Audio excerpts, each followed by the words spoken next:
Hello, everybody, and welcome to Cantina Social Hour Friday night. I'm Victoria. You're watching the Victoria's Cantina YouTube channel, and this is Cantina Social Hour, our weekly show where we talk about the latest toys and collectibles, news and reveals, and new acquisitions, and all that fun stuff. So, first of all, you guys, thank you for being here. Sorry, we're getting started a little bit late, as per usual. When does that ever happen, right? But genuinely, thank you guys for standing by and for hanging out with us tonight. It is great to be here. It is great to see you. And I hope everyone is having a nice Friday evening and that your weekend is off to a good start. And I'm grateful that you are here. A few things to talk about this evening. There's a little bit of news that we're going to discuss. We have some blogger photos from Hot Toys for 2 items. We've got a new Build-A-Droid through Disney. We got our main topic of the evening, Modern Vintage, which is also the name of this week's episode. And then we're going to be rounding things off with new acquisitions, brand new things that we've added to our collections, things that I've added to my collection, things that you've added to your collection. And we're going to have a good old time doing it. So thank you you guys for being here, for hanging out with me, and for spending your Friday evening here in the Cantina with me. And I hope you guys are doing well. And it looks like my dog is already napping in her dog bed under my desk. So I guess we are good to go. That's a sign that we are good to go, you guys. So before we get into our topics, no guest this evening. And just a heads up that next week's show most likely will not be on Friday because I do have something going on Friday night. So probably the show, if we do the show, it's going to be on a different night next week. I'm imagining probably Thursday, but we will see. We will see. I will let you guys know for sure on the socials. Let's see who's here with us this evening. Of course, we've got Adam, our moderator. How's it going, Adam? Good to see you as always. Thank you for moderating our little show here. He says, looking forward to hanging with everyone tonight. Leave your blasters at the door. Good call. And visit Dodgson at the bar for libations. Good call as well. May the force be with you. Thank you, Adam.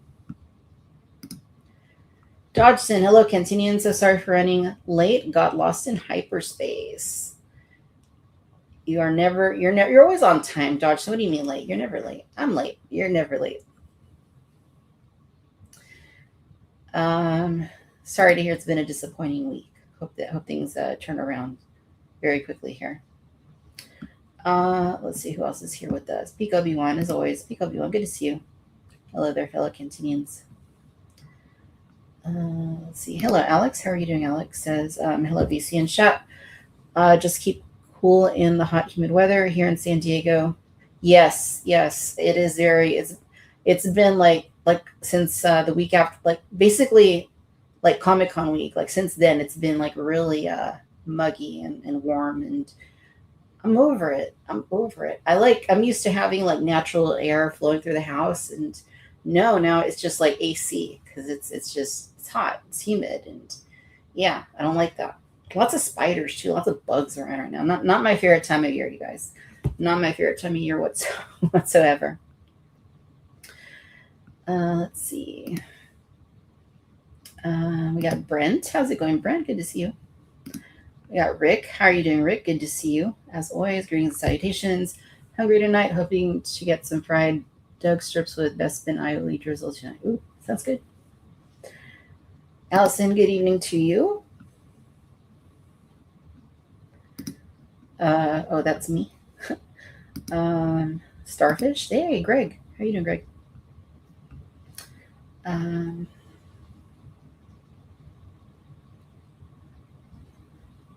Ooh, ice cold water and a hint of lemon. There's nothing like that, like on a hot day.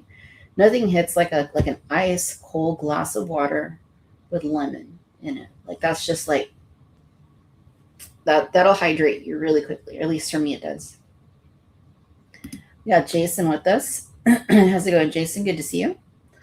Charlie the Unicorn, what's up? Wishing all the Cantinians a safe and sane weekend. Thank you. We appreciate that. Same to you. Pathfinder Bill, how are you doing? Good evening to you. Thank you for joining us. William, how are you doing? Good to see you. Nice Raiders hat. Yeah, this is so I picked this up at Disneyland a few months back. So this is a remake of uh, a Raiders of the Lost Ark production hat that was worn during filming. Steven Spielberg. There's actually photos of him wearing this hat. So uh, that's basically what it says: Raiders of the Lost Ark. On the side, it does have the 45th anniversary logo.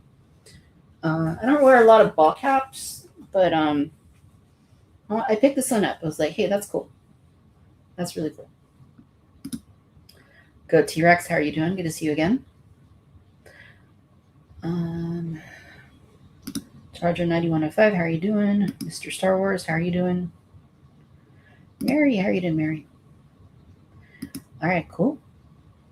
All right.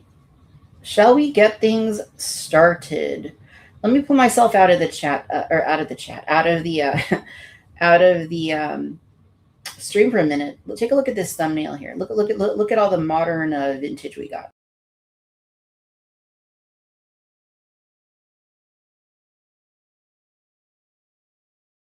That's going to be our main focus this evening. We're going to work up to that. We're going to talk about the various releases that Hasbro has released in TVC that have had some sort of a tribute aspect, paying homage to previously released figures in the Kenner Star Wars line that were painted very specific ways.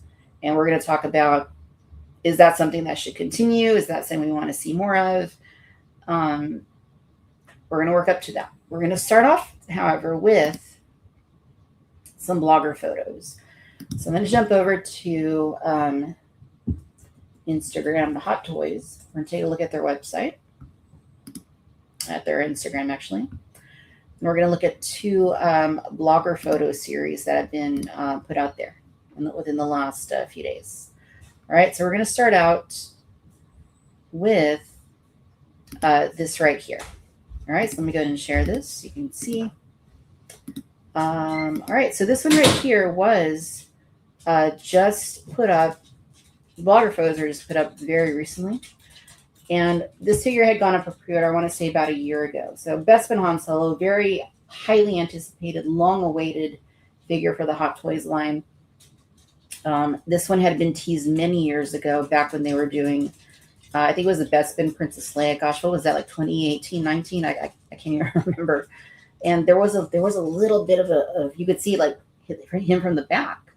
And they just went so long without actually releasing the figure. But finally, they put him up for pre-order, and we're getting to see him now. We're getting to see what it looks like, the final production figure via these blogger photos.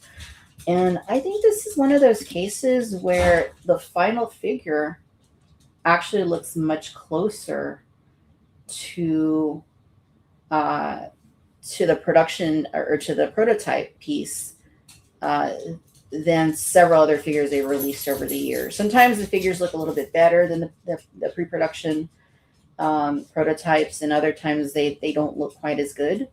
But this is one of those instances, I feel like, where it looks just as good, if not maybe slightly a little bit better.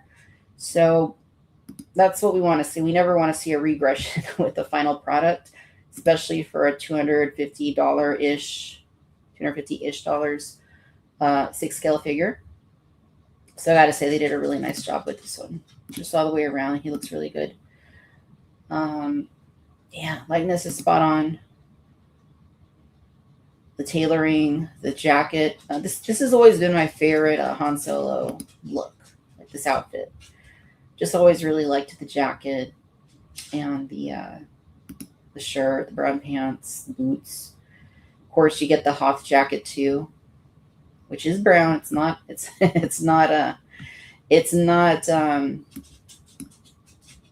blue. It's brown. And yeah, it looks like a nice job on the jacket.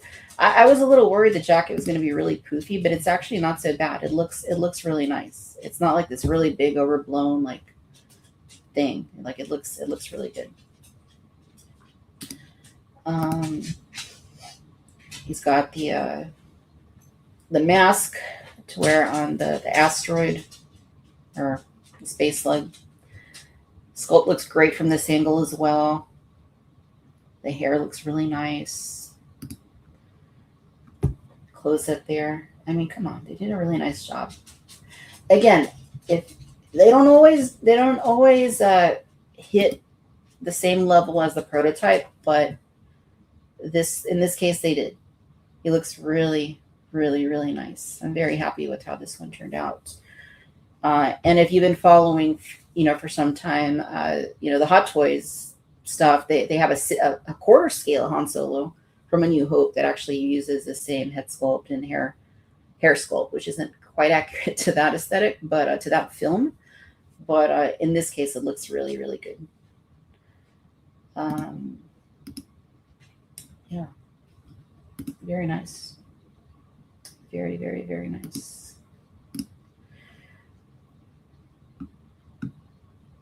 Yeah, boots look good. Some of the boots on earlier Han Solos had this weird thing where the ankles would get kind of pinched because the fabric was really soft, but it doesn't look quite as bad now. Looks like they've tightened that up just a little bit. Another image of him with the parka. Looking really good. Image there with Chewie. That's the Empire Strikes Back Chewie that was released earlier this year, which is a really nice figure. I like the pose. He's got another tool there. I think that's a little welder he uses with the goggles on Hoth in Echo Base. And another gunslinger-like pose right there. The holster looks nice. The weathering on the belt buckle looks nice. Cool photo. The lighting's really nice in that photo. He's got the gloved hands. He's got the regular hands. Obviously, it looks like you put the goggles around his neck. Yeah, just a really nice likeness. Really nice likeness. I'm really happy with the way that this turned out. I have mine on pre-order. Usually when blogger photos show up on Hot Toys' site, that means that it's about to be released in China. It's about to be released in Asia. But, unfortunately, those of us in North America are going to have to wait a little bit longer. So I don't expect he's going to be shipping for another month or two. Sometimes longer, unfortunately. Would be nice to have him in time for at least late fall, winter, right? Like that time frame. Yeah, I dig it. Very nice job. Very, very nice job. Very pleased with how he turned out.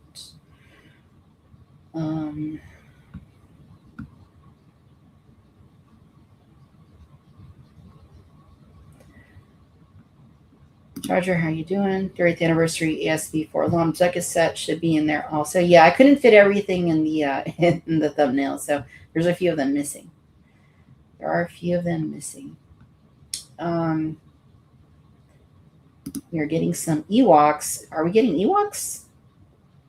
I don't think we're getting Ewoks anytime soon from Hasbro. Which isn't, not that I've heard of anyway. Hasbro, where's my TBC? Yes. We need that. I think we're overdue for that in TBC by many, many years. I love it. Britt, you should have seen him with that jacket in the South Passage. Yes, I am getting this one. Peak. I am getting him. Hey, Dorklair, good to see you. Mary says, head sculpt looks great. Stitching looks a little bit larger than my liking, but I can't wait for this. Yeah, that does happen on some of these 6-scale guys. They learn a lot from the Temple of Doom Indy.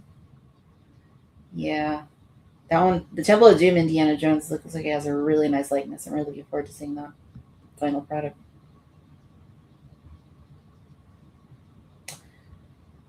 Let's see here. We have everyone we need for a Best Spin banquet scene. Yes, we do, Adam. Yes, we do. Hello, Eric. How's it going? Sideshow should do an Ewok line now that Scalability is almost done. Yeah, that I wouldn't mind.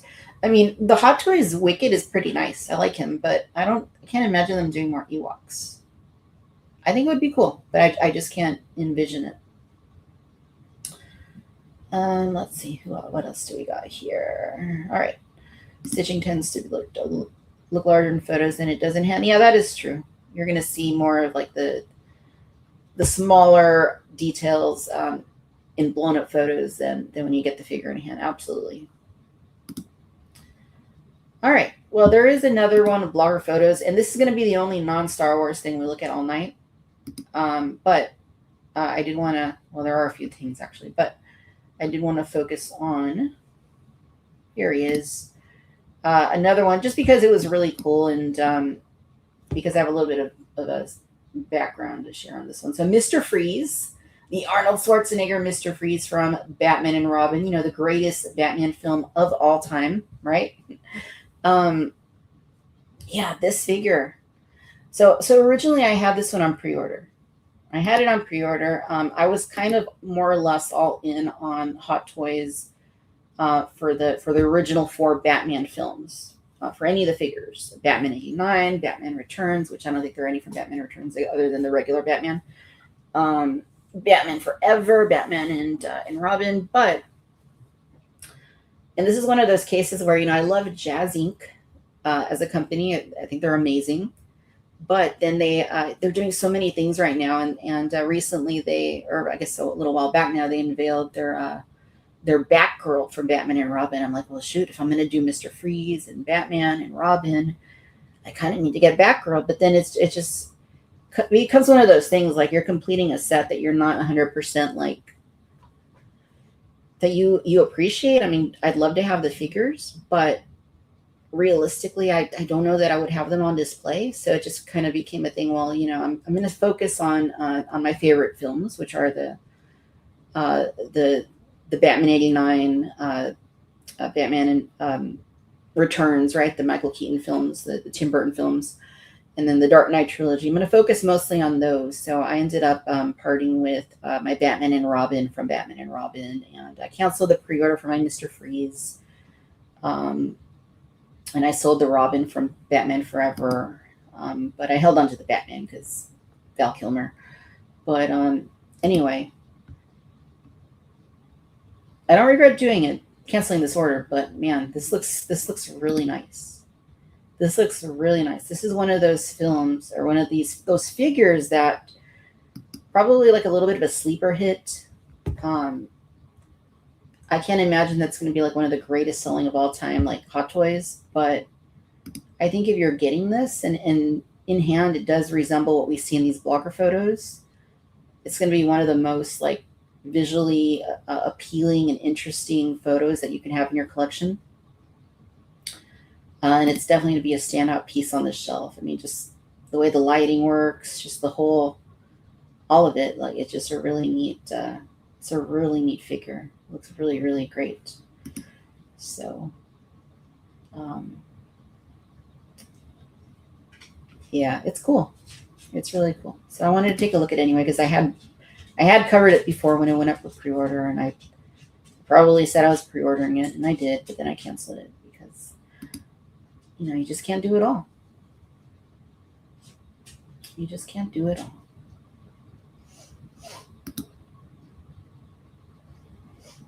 Man, really, really cool. Really, really, really cool. Did any of you guys pre-order Mr. Freeze?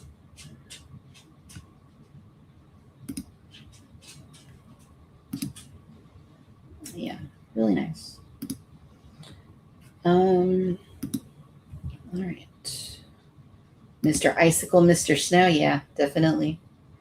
Hot Toys needs to chill out. You could have been a writer on Batman and Robin, Dodgson. It was really cool. Huh. The greatest Batman film of that year. Mary says, didn't get Freeze for the same reason. Victoria looks great, though. I'm out on this movie. Yeah, it's, in a perfect world. I mean, I love Batman. In a perfect world, I would buy all of them.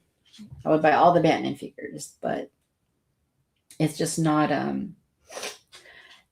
something that is easily doable it's expensive, you know, the space issue, and with all the stuff that's been coming out from whether it's Jazz Inc. or InArt or Hot Toys, it's like I really feel like I need to be a little more focused with my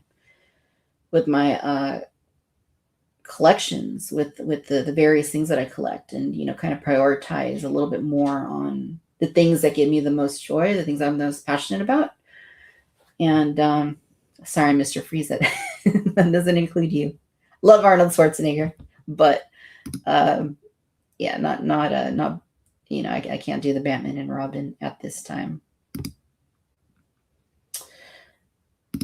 All right, so what else do we got here? There is a new droid. You guys want to see the new droid? All right, let me pull him up.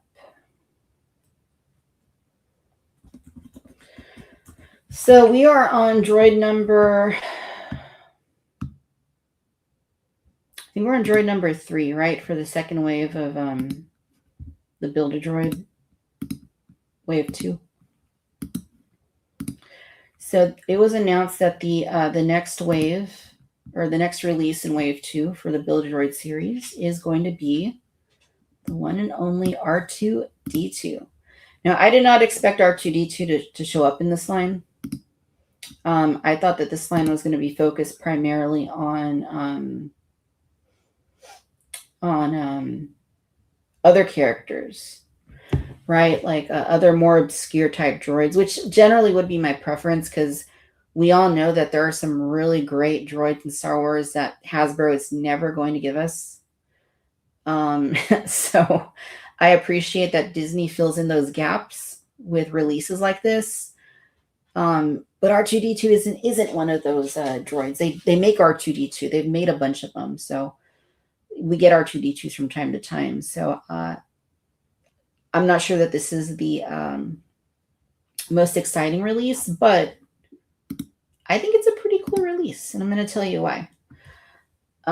Firstly, if we look at this this picture, this is the card. This R2-D2 is from D Squad, which if you watch the Clone Wars, you know that there are some very specific episodes that revolved around D Squad, and R2-D2 was a part of that story. So this figure here is represents that. Okay, how do we exit out of here? You can't. You can't. We're stuck here forever. Huh. I guess we really are stuck here forever. Uh-huh. Love it. Whose website is this? Jedi Insider. Come on. Here's a closer up look of the figure outside of the packaging. More or less a run-of-the-mill R2-D2, save for the caution tape type stripes that are on his legs. The two outer legs have those yellow and black stripes on them, and that denotes his appearance in specific to the D Squad episodes. So you don't have this R2 in any capacity in your collection. I don't think Hasbro ever did one in the Clone Wars line, as far as I can recall. But so if you want a specific R2-D2 to D Squad, then this is the one you're going to have to, this is the one you'd have to go with. So despite it not being the most exciting release, despite it not being some obscure droid that I would have liked to have seen, it's an R2-D2 that you don't have. So I think that in and of itself is pretty cool.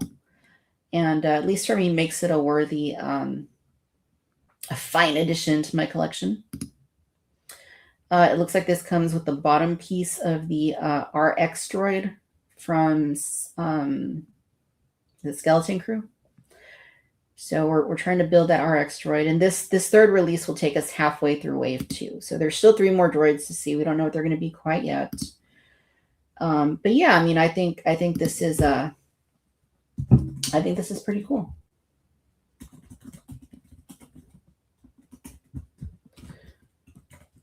The only thing with these, of course, is that we do have the issue of this being, for most collectors, it's going to be online only, unless you're able to make it to the parks. Now, the last two releases, I found them in the parks like the week after their release.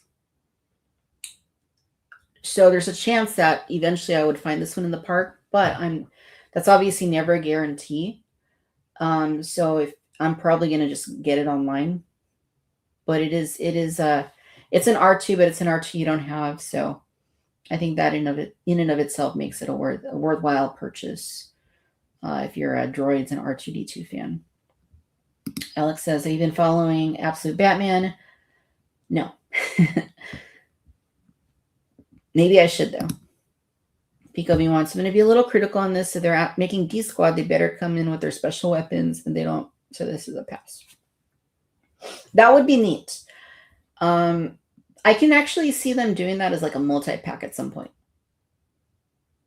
Maybe they won't, but I can actually kind of see that Disney doing, like Disney would do something like that, because they do make every now and then those periodic like multi-packs. They haven't been doing as many lately, but they do like those 4 packs of figures. I can see them doing something like that. Britt says, Archie said I'm uncomfortable when we are not when we are not about me. Yeah, I hear you there. That's R2. R2's a bit of a diva. We know it. Replay, not rewind. Charger 9105. George's favorite Clone Wars episodes are the D-Squad arc. I love the D-Squad arc. Britt likes it too. She says, greatest arc in all of Clone Wars. The man is indeed partial to droids wandering the desert. Are Build-A-Droid part of TVC? Hello, Alejandro. No, they are not. They are manufactured by Disney. They are sold on DisneyStore.com, and they tend to sell out pretty quickly when they go up per order, like within 30 minutes to an hour, if not quicker in some cases. And they are available in the Disney parks as well. Brent says, it is interesting that people don't like the $19.99 TVC price but willingly pay the Disney price for these Build-A-Droids. Yeah, the only difference is that you have to pay shipping, and Disney store shipping is it's like, I don't know, what does it start at, like $8? I think it's like $8. If you buy 2 of these, I think it bumps up to like $10 or something. So it's not cheap. Then you factor in tax, and so it's not it's a little bit pricey. It ends up being a little bit pricey. But if you like your droids, you like building. I love the Build-A-Droid concept. I think that was one of the coolest things that even Hasbro ever did back when they were doing Build-A-Droid back in the 2009, 2008. I think it's a great concept. I love it. It's a great way to build an extra droid.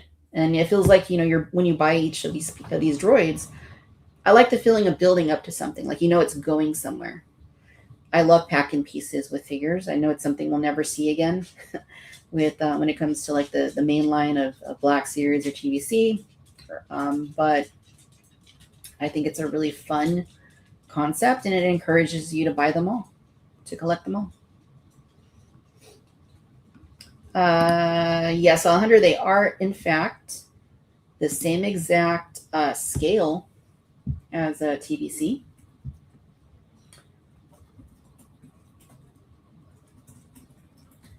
Which is 3 3/4, of course, the heritage scale.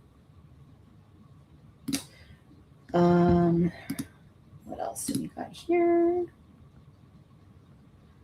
Unlike TVC, you can't sit these ones out hoping for a sale. That is true, Brent. No sale on these. Thank you, Adam, for answering the questions. One says, these are curiously $27.99 after all is said and done with the shipping. And again, I got the first set, but this is a no for me. Yeah, definitely not cheap. I like it when I can get them in the parks. You guys know, like when Wave 1 came out, like the first 3 releases, I think, or 4 releases, I planned my Disney visits like on the days that these were releasing so that I could be there when they actually came out. And I get my annual pass discount on them. So that's best. That's ideal for me. But that does not That does not always happen. That does not always happen.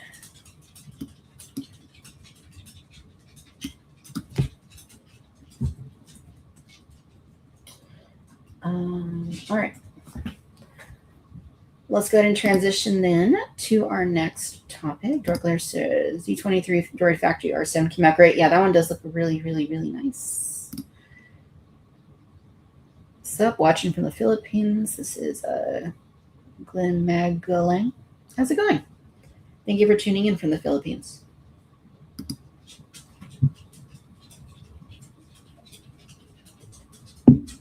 All right. What is next on the agenda? Oh, are we there already? Guess we are. We are there already. All right, well, let's get into it, shall we? Before we get into this topic,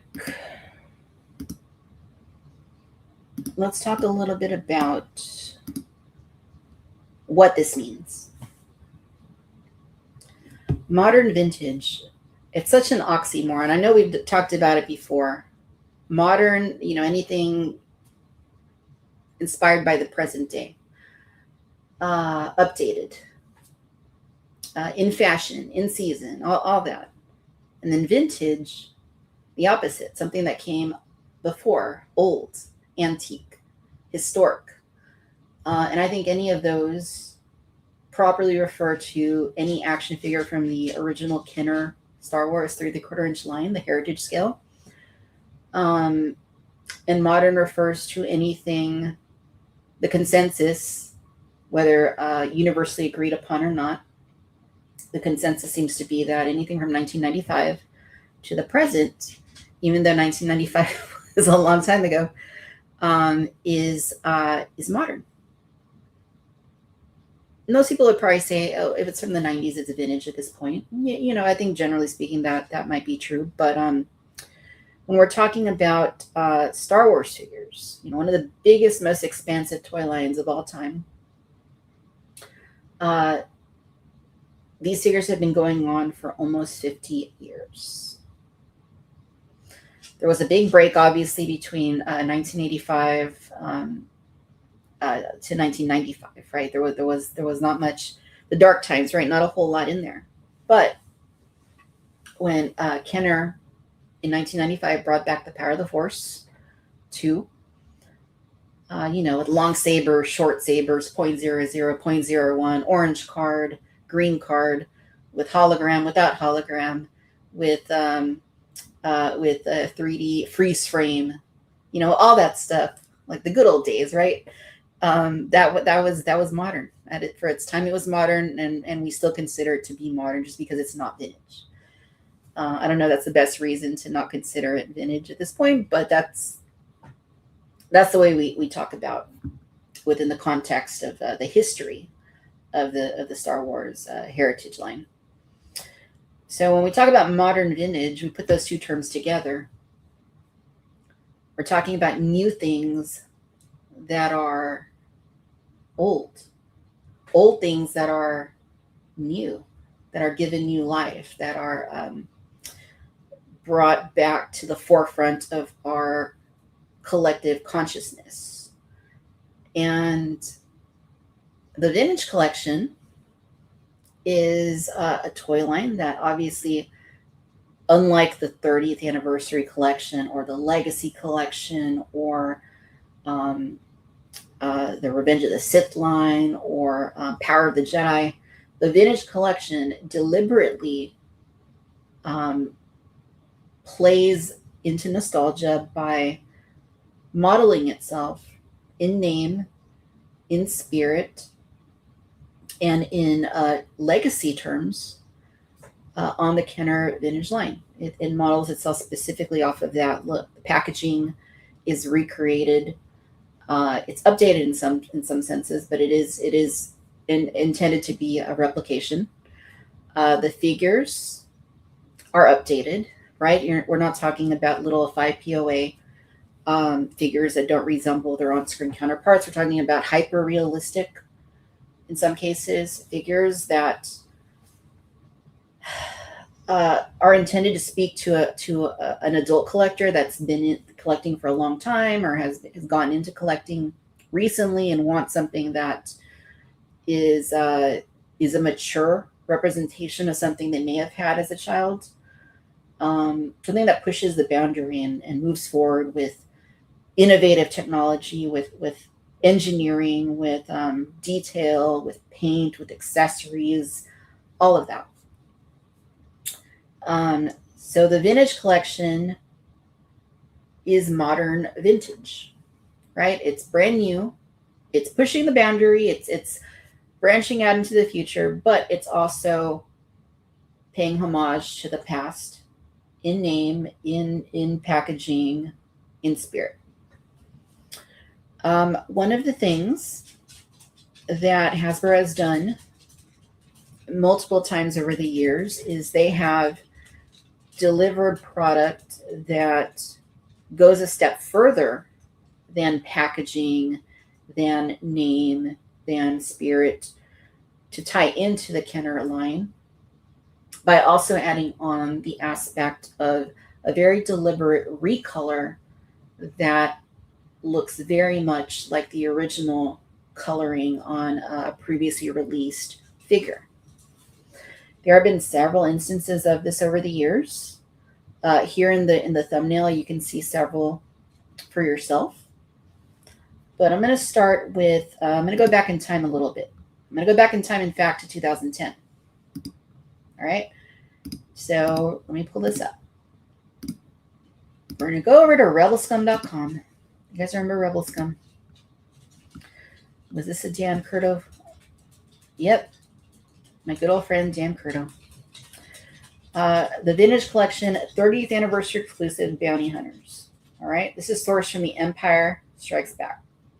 Now, this was a 2-pack with foil cards that was released right at that point as the Vintage Collection was coming out. So if you know the history of the Kenner Star Wars line, Forlom and Zuckuss were misnamed. They do look very similar, so I mean you can understand the mistake. And this set in particular intended to recreate that mistake on the packaging. So if you look at the figures as cards, it says Zuckuss, but we know that that's Forlom. We know better now, all these years later. It says that this is Forlom, but we know that that's Zuckuss. They also have the foil cards, which is something that Hasbro did very early on in the Vintage Collection. The Ultimate Galactic Hunt style deal with the foil cards. And they also took that opportunity to do something pretty unique. This was a very early example of this sort of tying more into the vintage part of the Vintage Collection. So on the left here, you have the mainline Zuckuss. I think this one actually came out before TVC. And then on the right, you have the recolor, which was colored to look like the vintage release of Zuckuss, or Forlom, however you prefer, right? And then they did the same thing for our good old buddy right here, Forlom. On the left, you can see there is their figure that was released before. And then TVC, you have more of a vintage-esque paint application of Forlom. Again, or Zuckuss, depending on how you slice things, right? So back in 2010, Hasbro had that idea that, hey, some of these collectors have been collecting at that point for what, like a little over 30 years. And they were going to cash in on that by doing something like this. They had vintage cards. They had the names mismatched. If it was one of those kind of things, if you know, you know. And a lot of collectors had been into it for a long time, so they knew. So thus, there we go. One of the first instances of this sort of thing occurring. All right, we're going to fast forward now. Let's say bye to Forlom and Zuckuss, or Zuckuss and Forlom. Let's go into the future. All right, the Vintage Collection 2.0. Boba Fett, one of the most famous Star Wars figures of all time.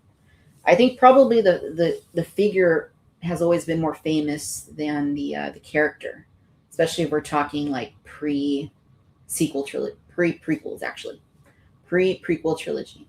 It's weird to say that. Boba Fett. This one was one that was very, very, very, very hard to get. This was a Target exclusive. And this was one that I failed at securing over and over and over and over again. Till one day, finally, I was able to get one. And this is the kind of thing that collectors do seem to like is Boba Fett specifically being recolored in his vintage look. Not only is this something that Hasbro has done, but Hot Toys did a 6-scale Boba Fett in this exact color palette. I actually have it, and I love it because it's just one of those cool, like, it's one of those very like recognizable, like for Star Wars fans, Star Wars collectors, a very recognizable outfit for Boba Fett, very recognizable color palette. So it was a popular figure. And then they did a couple others that were based on the comics after that, but we're not going to touch on those because those were not based on a Kenner paint application like this. All right, so let's keep moving. We're going to jump ahead another year or so. And we're going to take a look at the droids releases. So we're looking here at the Lucasfilm 50th, which was a promotion that went on that year. Hasbro brought out 3 of the droids figures in droids recreated packaging from the vintage days. So these are kind of unique things. They're part of the vintage collection, but they're not. They obviously have different cards. And they're a little annoying to me because they don't fit in the clamshells that I use for all my other figures. So they don't live in clamshells. But these figures right here were meant to recapture the look that these characters had in the droids animation. So R2-D2, again, Boba Fett. Boba Fett's popular. We all love Boba Fett. And then C-3PO. Right now, I actually have one of these C-3POs that has it's missing the pupils on its eyes. It doesn't have painted on pupils. I don't know why, but I know that's $800 on eBay right now. No, not at all. Yeah, so this is them continuing to lean into that thing. This is again one of those things like the Forlom Zuckuss. We know that some collectors have been with us at this point. What is this, like 40 something years? They're going to recognize this, right? And of course, some of us like the coins. I don't really care about the coins. That's just me. That might be hearsay, whatever. But I don't really like the coins. Right? I mean, it's not that I don't like the coins. It's just, I don't like having to store things that are hard to store. And like coins, like, it's not that they're hard to store. It's just that most of my figures don't have coins, so it's just an extra thing. But anyway, that's neither here nor there. So those are the droids figures. Those were also quite popular when they were released. I'm trying to remember when I was able to acquire them, but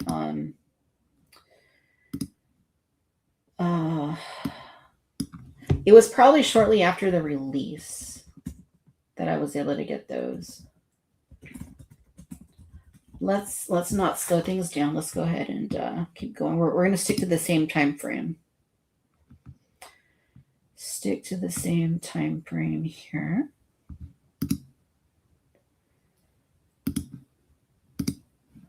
All right, so now we have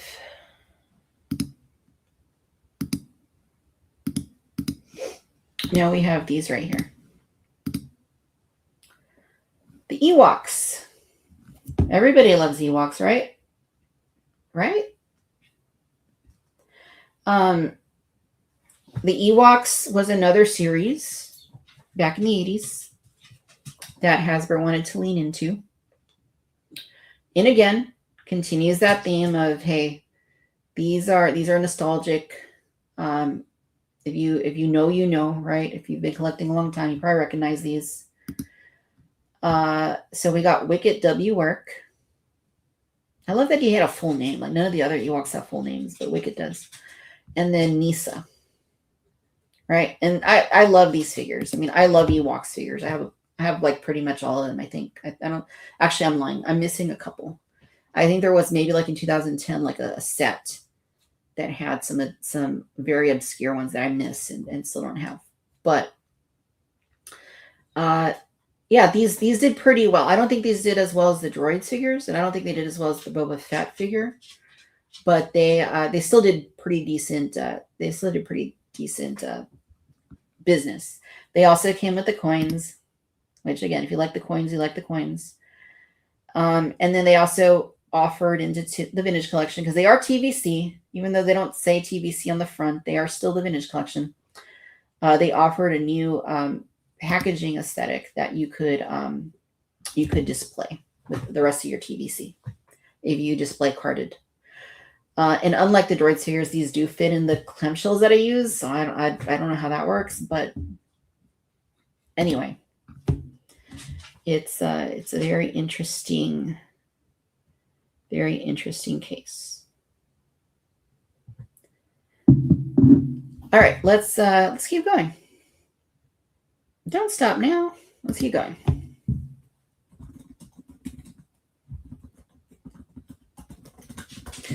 All right, I'm going to go ahead and pull up this next one. There was a little bit of a pause after the Ewoks, a few years, until this trend continued. The next thing we got, I think this was the next thing, was these fine fellows right here. Easily my favorite of all these vintage color things, because you guys know the Cantina is like absolutely like that's my jam, right? Like I love everything. I love the whole entirety of Star Wars, or most of it. And I really love the Cantina. It's just one of the things that has always spoken to me, like since I was a kid. Just hugely imaginative. It made me go to bed at night thinking about distant planets that may have cantinas on them with all kinds of aliens like rumbling about. This is one of those sets that was also very, very, very, very, very popular. They made a production run that was a little more contained than some of the other stuff they've done, and it sold out. So they did a second run, it was bigger, that sold out. They had to do a third production run, and those are still available. You can get the third production run. Anyway, this is Hammerhead, aka Moma Nadon, which is the way you say his name, because that's the way I've always said his name. Walrus Man, aka Ponda Baba, Blue Snaggletooth, or Zutton. I'm not sure how they're classifying. I think it's Zutton on the package. And then Greedo, which is just Greedo, right? And yeah, these did really well, and they actually did a really nice job with the recolors on them. I think the recolors in here were really, really well done.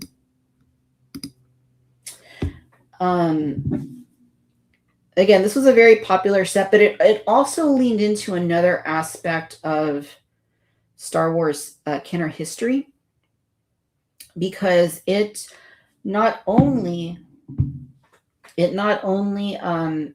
got these figures out there on individual cards, mind you, but it also brought a cardboard Cantina adventure set display that quite closely resembled or recreated the cardboard set that came out back in the vintage days. It wasn't 100% the same. It was a little bit different. It was tweaked. The art was a little bit different, but for all intents and purposes, it recreated that look. And it was a little weird. And I'm gonna tell you why. The figures themselves, sure, they've done that before. We've seen that with Boba Fett. We've seen that with the droids, with the Ewoks, with Forlom and Zuckuss. What was different about this is that the cardboard insert that it came with, the little pop-up playset diorama, was something that was more akin to what you might expect to see in the retro collection. It's not to say I didn't like it. I really did like it. But part of me wondered, what if they would have updated that somehow to more closely resemble the vintage collection today? Like if they would have done something that had like a modern looking alien on it, or droid, or that kind of thing.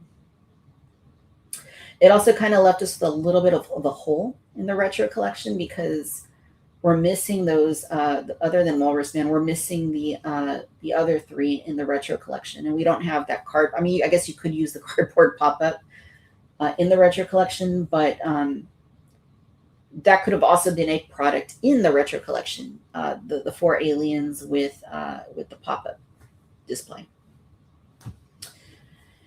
So, but yeah, anyway, it did really good business. Right, it did really, really well. Hasbro had to bring it back out a few times, and it's still available. $74.99, a little pricey, but not as pricey as other more recent things. All right, and that brings us to another item in the present day. Just this week on Hasbro Pulse, they put up for pre-order it has a really weird name on here: Star Wars The Vintage Collection X-Wing Fighter and Luke Skywalker X-Wing Kenner Colors. The X-Wing seems redundant, but I see why they did it, because Luke is in his X-Wing outfit. Okay.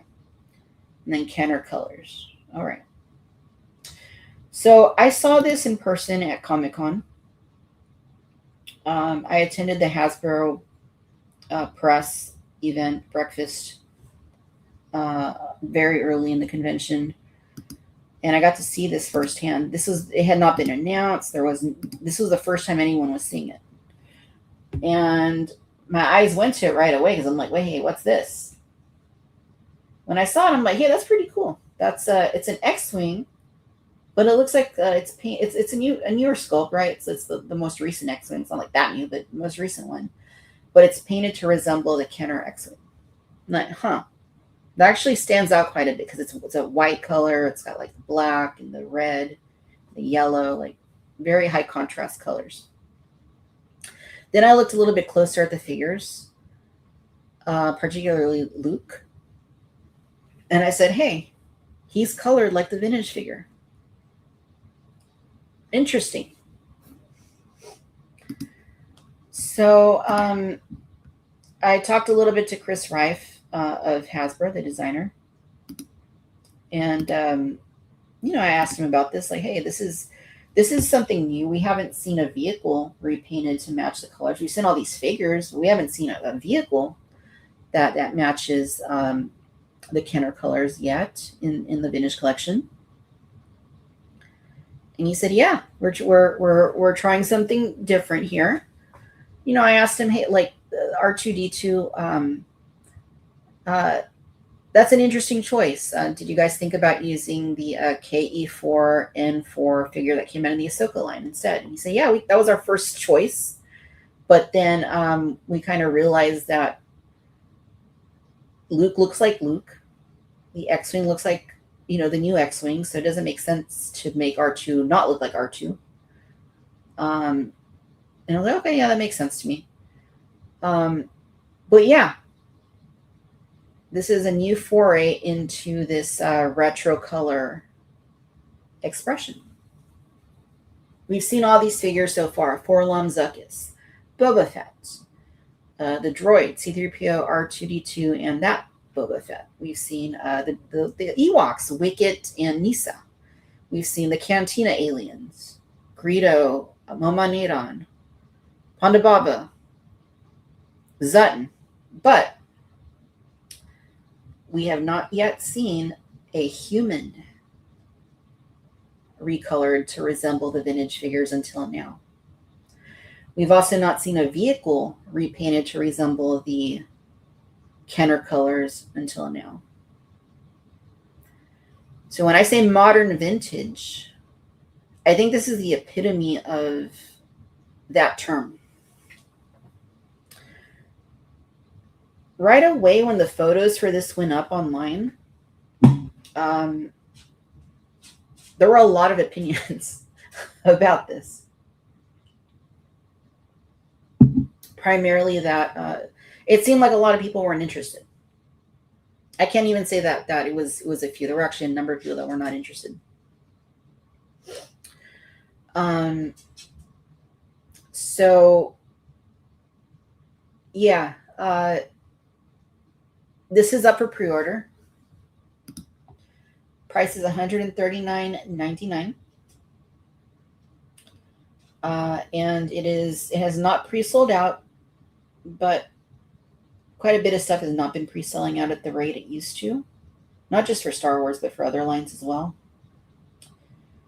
Including the San Diego Comic-Con exclusives, which I don't know if those were just released in higher numbers or if it's just less people buying. Again, not just Star Wars, but factoring Ghostbusters, Marvel, G.I. Joe, Transformers. So interesting. But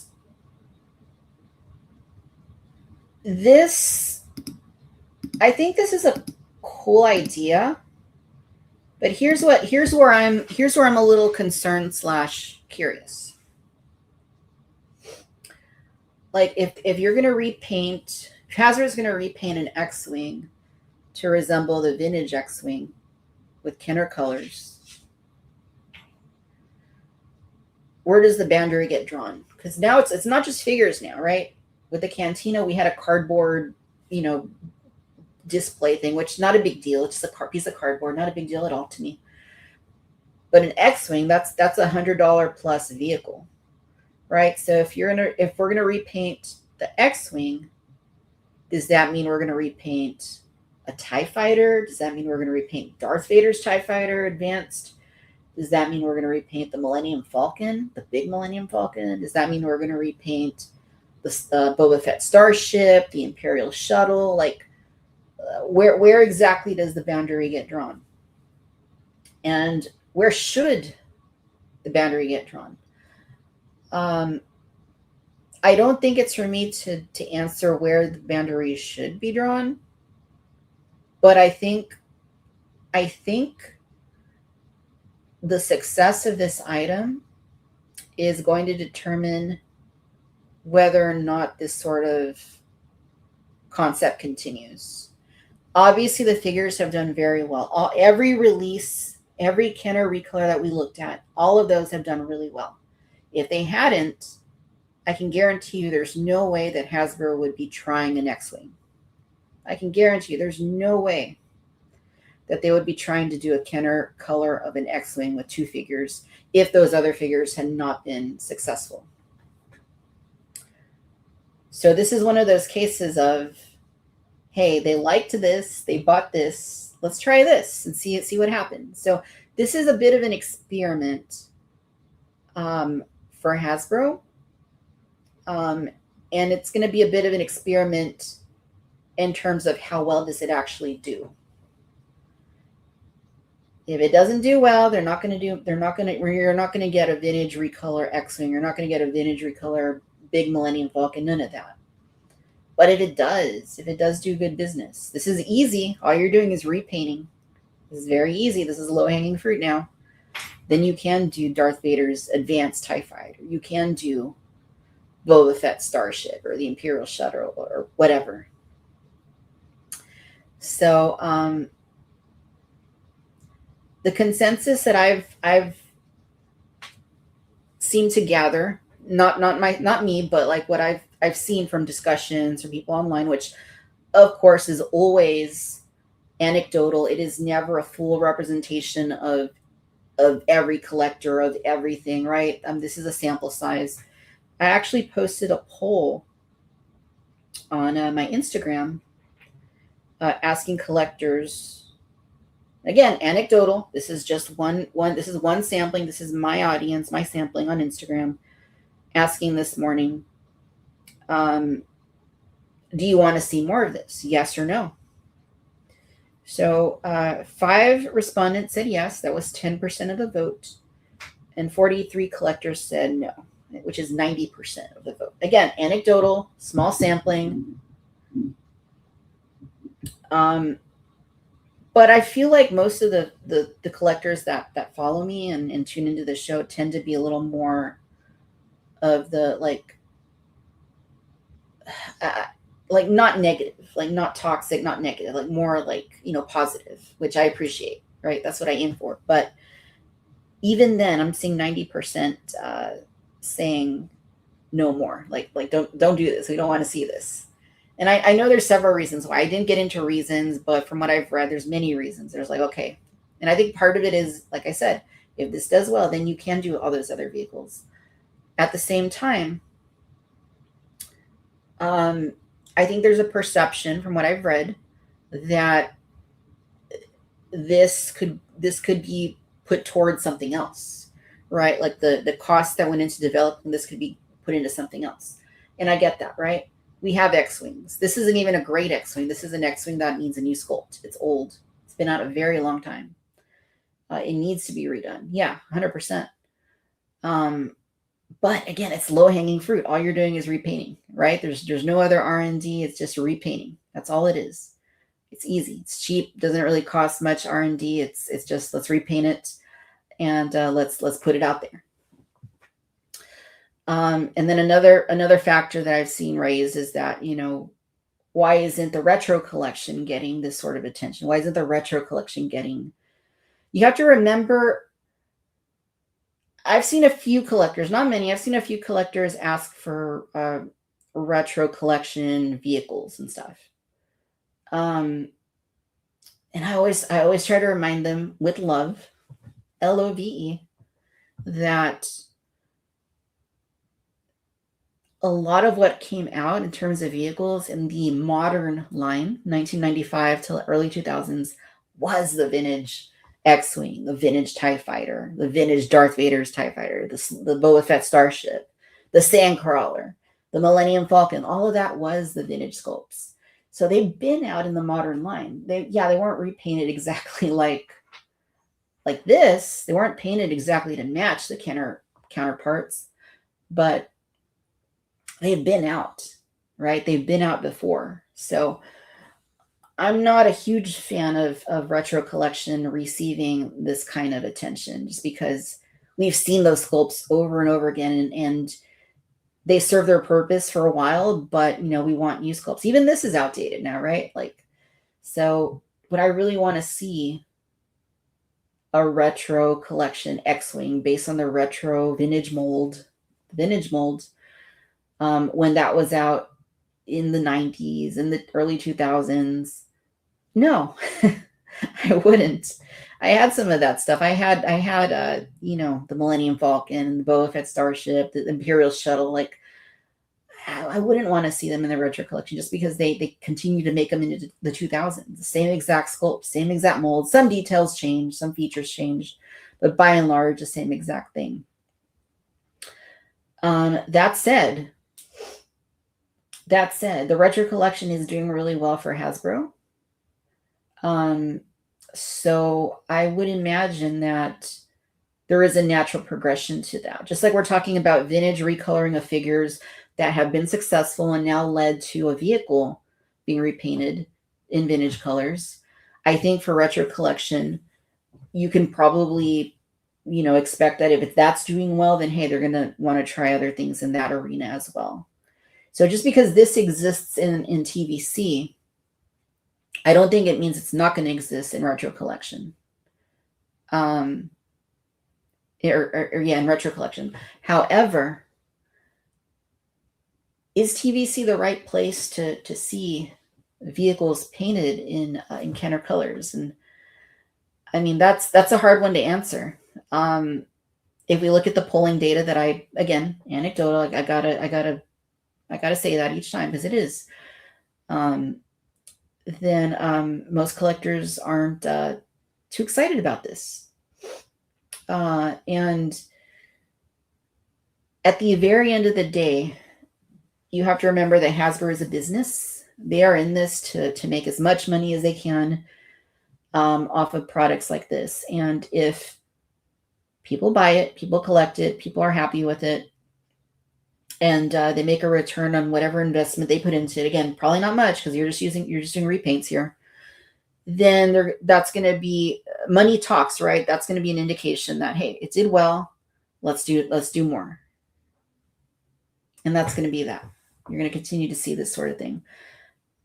Again, if it doesn't do well, if very few people pre-order, if they don't recoup whatever investment they put into this product, then you're not going to see it continue. So, what do you guys think?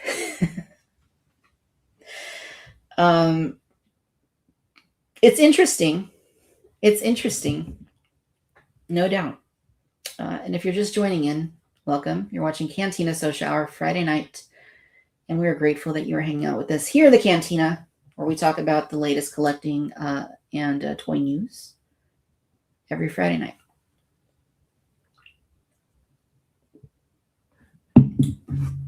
I think I should take a gander into the comments and see what you guys are saying, because there have been a lot of comments that I've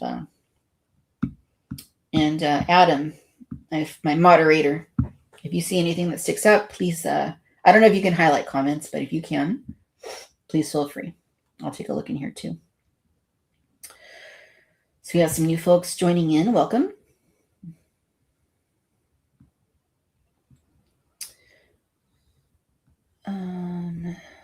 Adam says, I like the X-Wing, but I am torn on the yellow-headed Luke. Yeah, and again, this is the first instance of a human that has been repainted to match the Kenner colors. We've seen droids, we've seen Ewoks, Boba Fett, Cantina aliens. This is the first human we've seen. Lousy Skywalker says, totally passing on this one, no interest.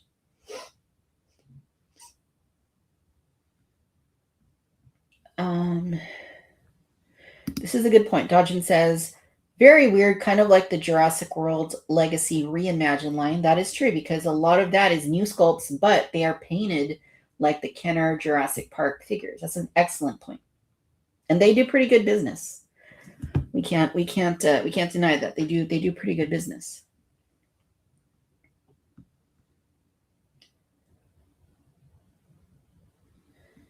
See, Lousy Skywalker says they need to do repaints so they don't have to make new figures. They just want to keep selling us the same mold in the Mando trick all over. Yeah, I mean, there is some of that, but again, we got to keep in mind they are already investing a lot of money into the tools to create these. Tooling is very, very, very prohibitively expensive. I worked for a toy company for some time a while back, and the most expensive thing was the molds. Huge, huge, huge molds, heavy, very expensive, difficult to work with, and that sometimes broke. So they want to capitalize on their investment, and as a business, you can't really fault them for that. BW1 says, I like it, but very overpriced, way overpriced in my opinion. Do I want it? Yes. Did I pre-order? No. Alejandro says, interestingly, it's Biggs' X-Wing. J-Dog the Hut says, hey, Victoria, tuning in from Wisconsin. How are you doing, J-Dog the Hut? Welcome to the show. How's it going, Wisconsin? Rick says, hey, Rick, if this X-Wing had been a retro release, I'd buy it immediately. My old X-Wing from the late 70s has yellowed and finally stopped working. Okay.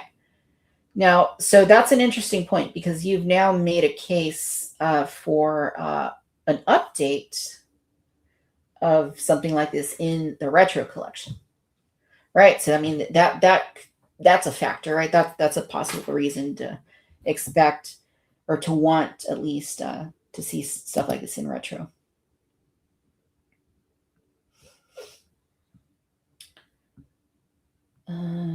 Allison says, if I want another vintage looking X-Wing, I have the actual, given that price, I just buy another vintage version. There you go.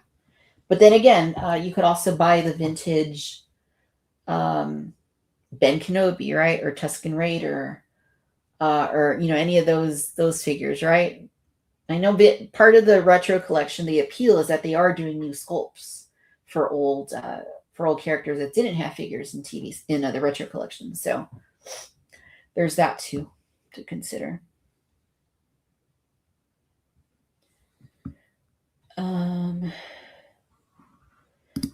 Adam says, there are actually few vehicles that I think would work with these retro color schemes. Okay, that's an interesting point, Adam, because now we're talking about, okay, this is recognizable instantly as the Kenner color version of the X-Wing. But what else is instantly recognizable? That's a really good point. There's not many. I would say the Sandcrawler would be one. I would say that the TIE Fighter, just the basic TIE Fighter, would be one. The Falcon, maybe, but the Falcon and the Power of the Force 2 look kind of similar. Was the same mold, but it looked kind of similar. But maybe different enough that you could do it. But yeah, I totally see your point. There are not like a whole lot of them that would. I think the mini rigs more than anything else would be interesting for retro collection. Like if they wanted to do like a whole huge line of mini rigs and retro, I think that would be really interesting because then you might be able to, some of them might be able to serve double duty in TVC. Rick says, nice vintage X-Wings with OG stickers have gotten very expensive.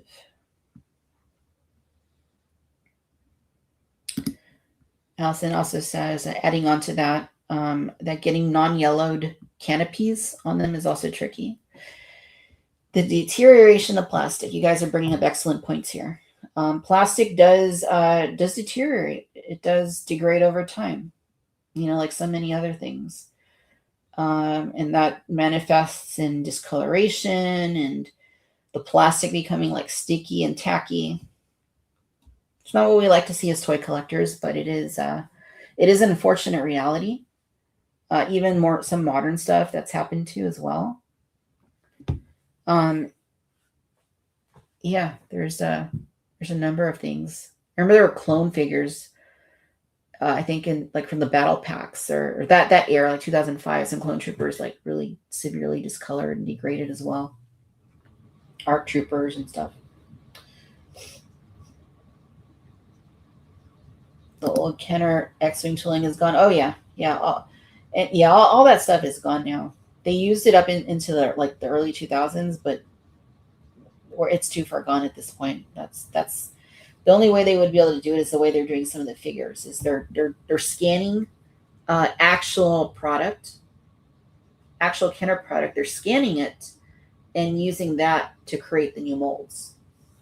And they're not just doing it for the retro collection. They're also doing it for like the Hasbro Ghostbusters retro figures line. Pico V1 says $80. It would have been an instant purchase, but it isn't.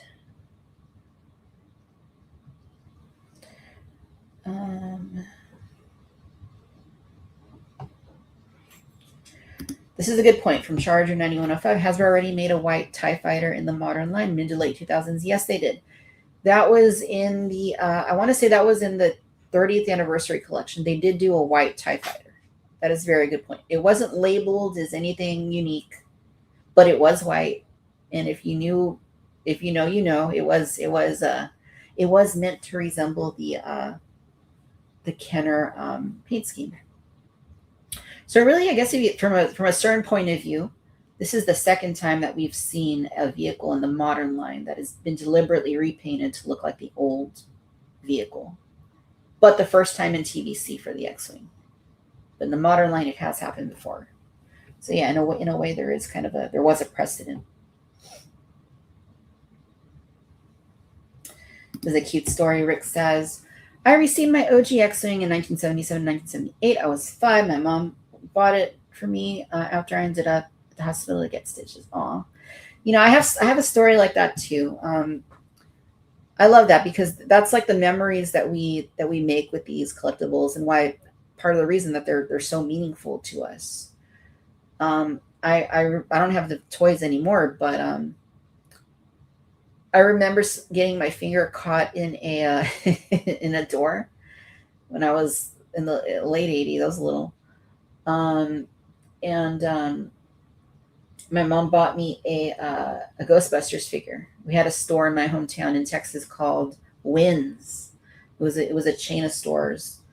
I don't know if they were only in Texas, but they don't exist anymore. But it was a chain of stores, kind of a little bit of like a department store, but not a huge department store, more of a smaller type department store. And it's very hard to even find any information about them online because I have looked. I think it's spelled WINN''S, Wins.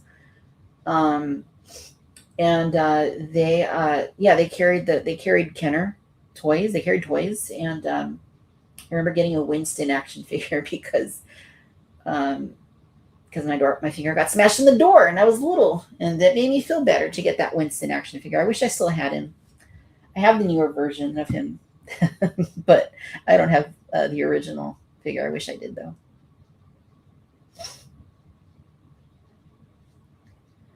Allison says, I remember a friend next door going to this store and picking up a Jawa for $2 and being so excited.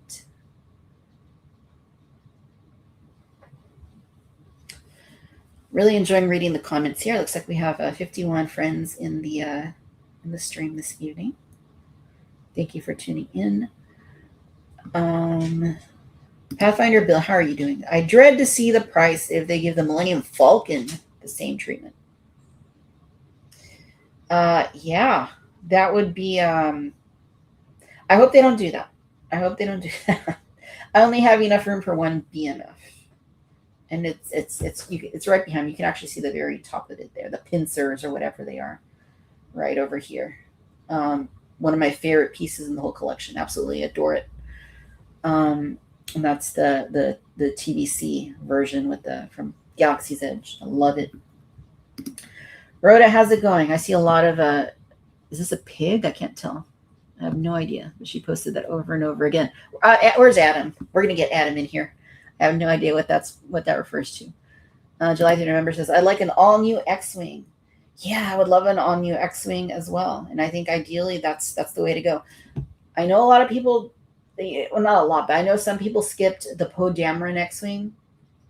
That is one of the best vehicles Hasbro has done. It's a fantastic vehicle. And I wish that they would do a new X-Wing as well. That's just as good as that one, or better. Make it better, actually, because why not?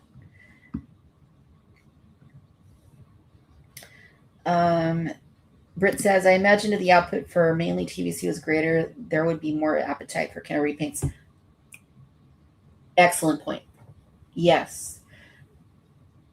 If you think back to any time pre-2013, right? The Star Wars toy line was immense. Think about the Golden Age, the 30th anniversary collection, the Legacy collection, like that whole era. The Clone Wars. There are so many figures, so many vehicles. It wasn't you say feast or famine. Like, it was absolutely feasting, right? Every single year, like for many years in a row, the line was so huge. And yeah, in that sort of an atmosphere, that kind of collecting atmosphere, I think you're right, Britt. I think you would have more interest in something like this when there's a bunch of stuff being released. But in the present day, when the line is more of a boutique style type line, where there's fewer figures, fewer vehicles, fewer of everything, really. When people see something that released, the perception is that it's taking up the spot of something else that could be done. And again, I don't know that this 100% should be applied to this X-Wing, because this X-Wing it's not a new sculpt. It's capitalizing on something they already have. It's just repainting.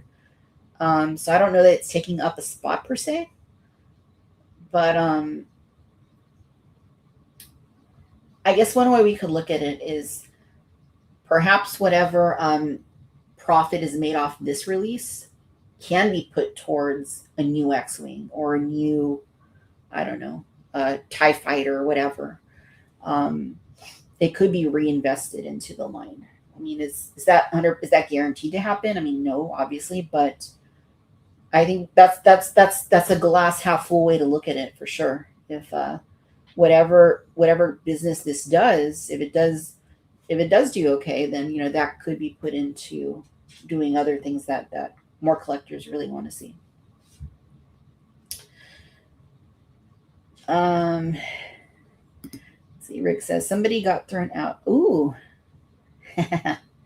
one of those nights, huh? Dr. Evazon. We'll blame Dr. Evazon. Is Hasbro in this preparation for the 50th anniversary Pathfinder build? Yeah, I would think so. I mean, I think this obviously it's capitalizing on this era of the 50th anniversary being upon us, right? And this vehicle actually releases when? I think it's in December. Let's see. Approximately December 1st. But if we know how things have been going lately, it might be sooner than that. But yeah, 100%. This would be the time to do something like this. Dom says, I think Hasbro could have released a Macquarie X-Wing repaint of Poe's X-Wing, but this Kenner Clark TVC X-Wing shouldn't be a no-go from the start. Okay. Peak Obi-Wan, I don't remember the back landing gear, but still not great. Was that in reference to this X-Wing? I know this X-Wing for me, like the landing gear could be a little bit wonky, like not super secure. Mostly the back, the back landing gear on this one. Adam is on it. Adam is doing his thing. Thank you, Adam.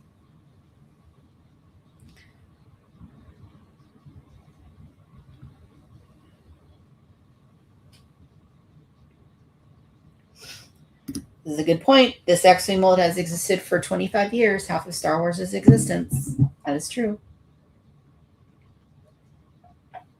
Long time. 100 says, you were right. A retro collection version makes more sense, especially since they are injecting resources into retro collection with many figures in the pipeline for the short term.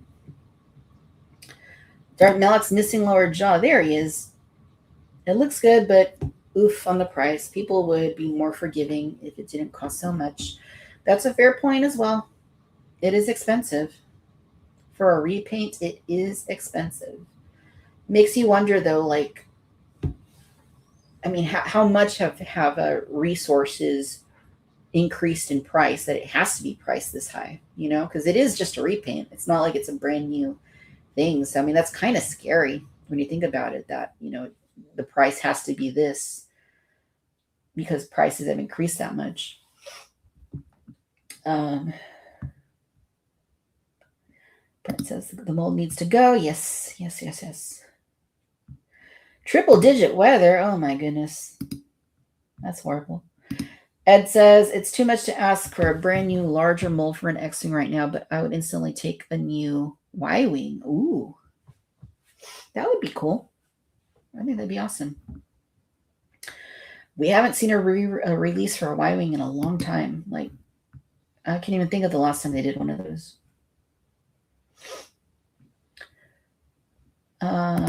Okay, thank you for confirming that, Adam. Appreciate it.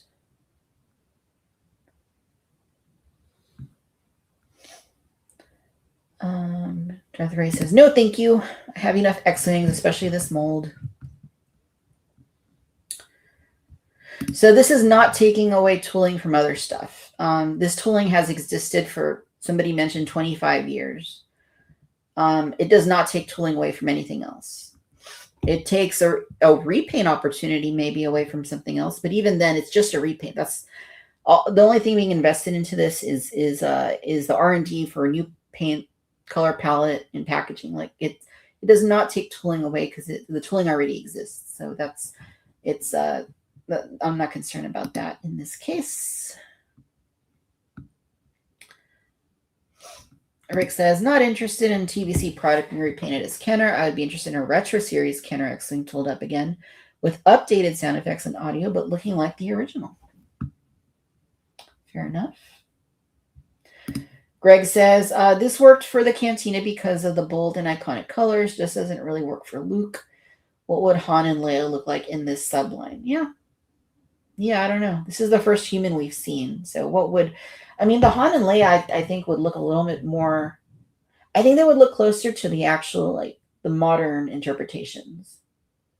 Would be interesting if they did like the new Leia sculpt with the vinyl cape robe thing. Right? That would be interesting.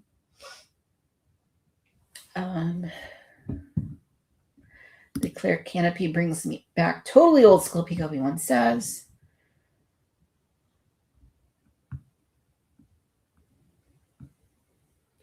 Could Wins be related to Winn-Dixie? I don't know. I don't think so, but I don't know.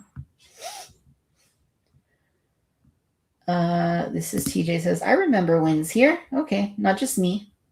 PW1 says, hit that like. Thank you, PW1. Jason says, I don't think they can release the Millennium Falcon ever again. Yeah, you know what? When the Millennium Falcon came back out in 2020, was it 2019 or 2020? I don't even remember. For the Vintage Collection, the Galaxy's Edge version, like, I was surprised it only cost whatever it cost. Was it $300 or $400? Do you guys remember what the cost was on that? I'm surprised that they were able to release it at that low of a price, because yeah, they would never be able to bring that out today without it being at least like $500, like minimum, because it's just too big, plastic and transport and all that. Like it would just, it's crazy that wasn't even a thing that they would offer free shipping on to your house.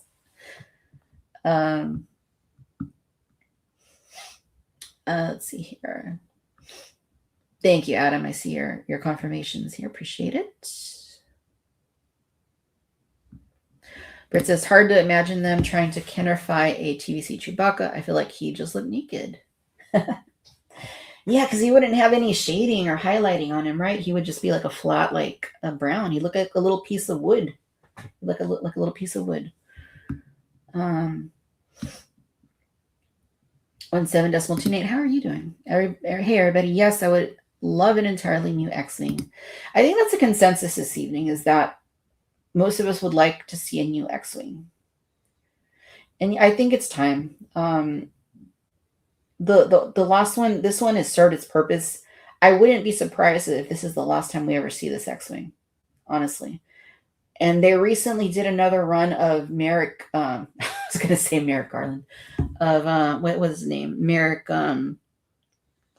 X-Wing, right? From Rogue One. I forget his full name, but you guys know, the Blue Leader, his X-Wing. They're doing us another run of that one. And that one was a cool one. It is cool. I have it on the wall, but I never liked how the helmet was so big on his head. It would just kind of like bounce around. Nice that they made his droid, though. Allison says, so many B&M toy runs that spent entire afternoons. Hunter says, the problem with Poe Dameron's X-Wing is that it's Poe Dameron's X-Wing. You know, I've said this before, but even if I don't love the source material, I always appreciate a great toy. And I have toys for films that I've never even seen the films for, just because I love a great toy. And that is a great toy. That's one of the best TVC vehicles that they've done. I love the orange too on it. It like really stands out. PW1 says, I do not have a single Luke X-Wing in my collection. I would like the Dagobah version. I have the Dagobah version. My dog is amazing at not eating my things, but that is one thing that she did kind of mess up, was the little Dagobah, like the little mud and root pieces that go on the X-Wing. Had a couple of those pieces she chewed up when she was a baby. I think that's about the only thing she's ever like gotten, though. I trust her 100% basically with everything. Honestly, like I lucked out. Really, really, really respectful dog. I raised her well.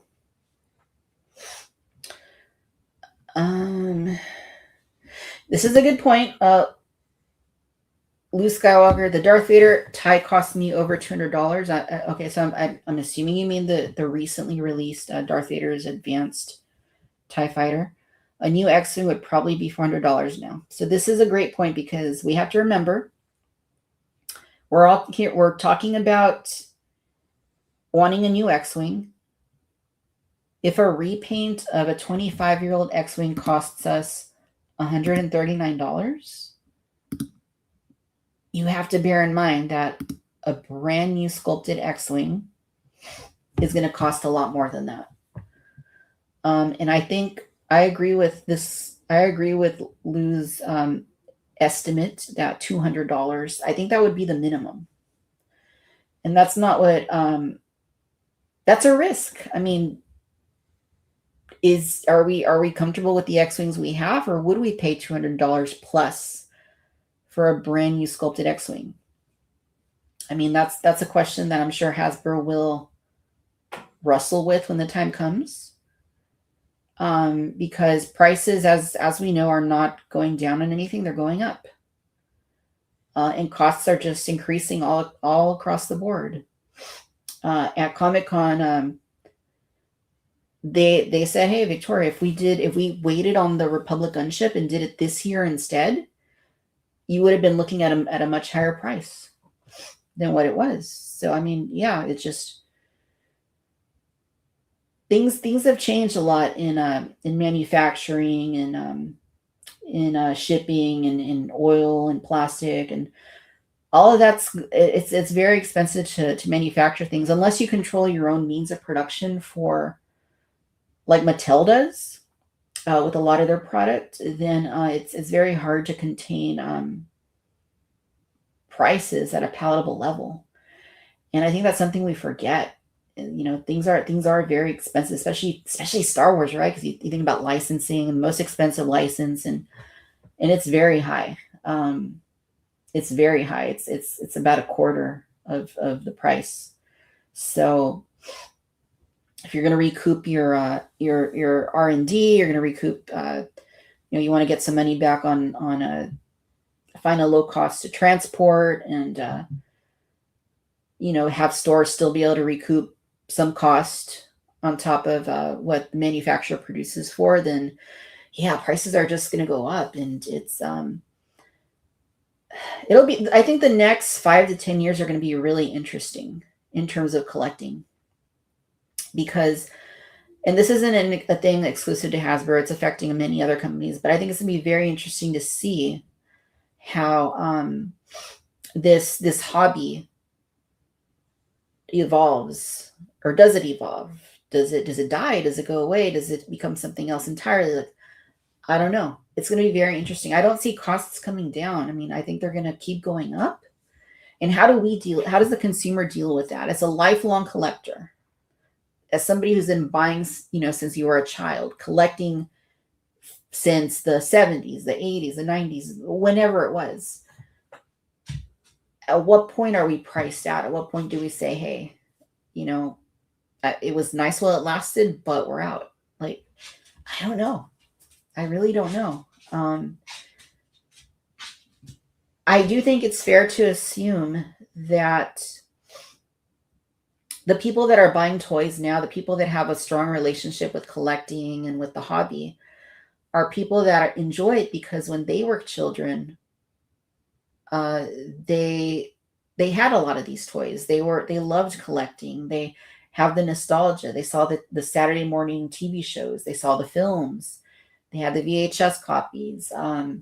They had the lightsaber fights in the backyards. Like, we're not seeing that, and we haven't been seeing that for some time now with younger generations. They don't have the same relationship with collectibles that we have. So I think once the current generation of collectors, and that would be like Gen X, that would be like millennials, and maybe even some or old, like higher elder Gen Z, perhaps. Like once that they age out, our younger generation's going to be able to sustain this in any way. And honestly, I don't think so. I don't think so. I think what we've been seeing for the last 15 years or so is this sort of acceptance and acknowledgement that it is adults who are responsible for keeping a lot of these toy lines going. That it's adults who are responsible for the purchases occurring online, at retail, for lines like Marvel Legends, like the Vintage Collection, like Classified series, like whatever, Lego, Funko Pop. That's adults that are driving those sales. Once you lose that generation, once they're out of the collecting years and they've moved on to greener pastures or whatever, what do the companies do? They're going to have to evolve, I imagine, but I can't imagine that anyone under the age of 30, let's say, in 10 years' time, is going to have the exact same relationship that we are having right now with a lot of these toy lines and with this hobby. So I guess I would say price increases be darned. All we can really do is make the conscious choice to say, hey, we're going to enjoy this hobby while it exists. If we have to pay a little more, if it's worth it to us, then that's what we're going to have to do. Because it's not going to last forever. We're definitely riding a wave of nostalgia that is tailored to a certain age range of people. But they're not always going to be in that age range, right? They're not always going to be around. And I don't think you can recapture that because the experiences of younger generations just aren't the same. They're not going to have the same relationship with toys and collecting and the hobby that we have now. So I think this hobby is going to have to evolve. It's going to have to change, or it's going to have to end. And again, that's not just TVC. That's not just Hasbro. That's everybody that's doing collectibles. It doesn't matter if it's Hot Toys, any company that's tapping into that nostalgia to drive sales is going to have to deal with that when the time comes. And it's not going to be pretty. And it's going to be a huge reality check and adjustment on the parts of these companies and on the parts of collectors. And again, enjoy the ride. If the hobby is no longer for you, you can't get any joy out of it, maybe it's time to retire. But if you're still enjoying it on any level, then, we have to take it for what it is at this point. We have to accept where things are, and we got to make the best of it, right? And if you're good, you already have your collection and you're content with it, that's awesome. That's something to celebrate. It's not easy to build a collection. It takes time, it takes money, it takes patience, it takes space. You guys know this. I'm preaching to the choir here. All right, let's see here. Where are we at?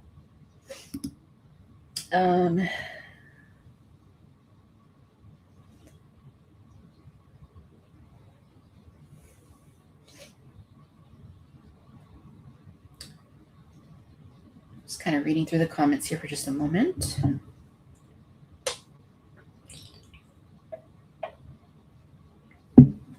Mary says, when they brought the Millennium Falcon to Target because of the lockdown, I scooped it up on a sale in the shipper for like $300. I was so happy. Yeah, I was trying to remember. Did it cost $300 or $400? I don't remember. But it was a deal either way. Even if it was $400, it was still a deal. Because it would never be that again. Antok Merrick, thank you. Merrick Garland. Why did I say that? Antok Merrick. There's a lot of Merricks in Star Wars. There's Marok, right? From Ahsoka. Merrick.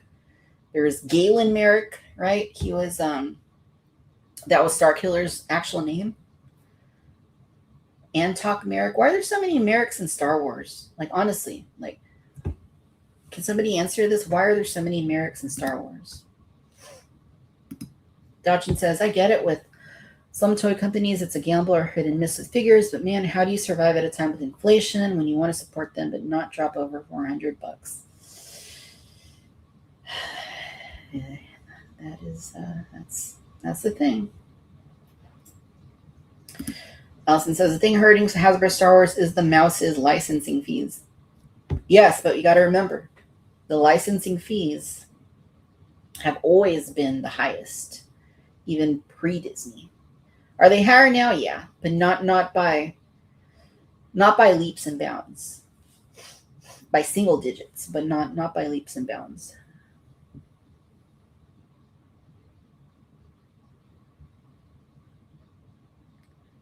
Lassie Skywalker. By the way, Victoria, I look at my Cantina every day and can't thank you enough. Me? Well, thank you for saying that.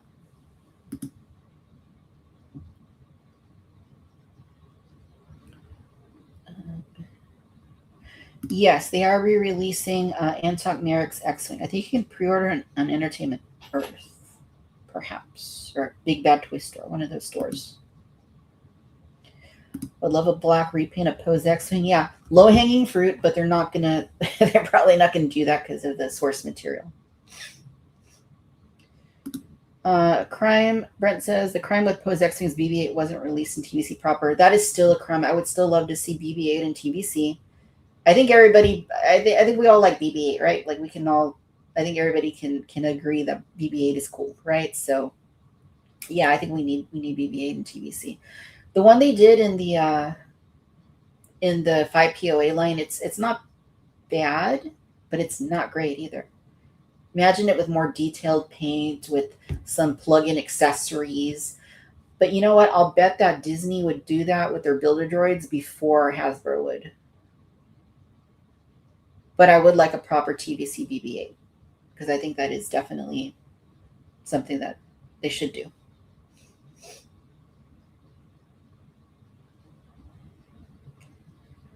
What pack-in figure would people want most for a new X-Wing? Gosh, I mean, if you're gonna remake the X-Wing fighter, I think it would have to be Luke, right? Like, I think if you're gonna remake like a brand new X-Wing, it would have to be Luke, right? Like, why would you do it with Wedge or with Biggs? I think it'd have to be Luke, even though we have it several times over. I think it would have to be Luke.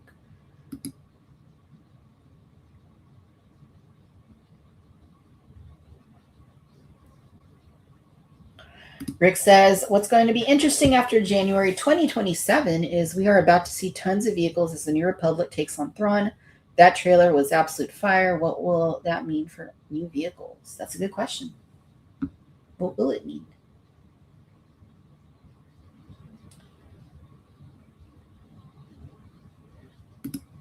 The Galaxy Edge Millennium Falcon was also released prior to COVID and prior to all the inflation.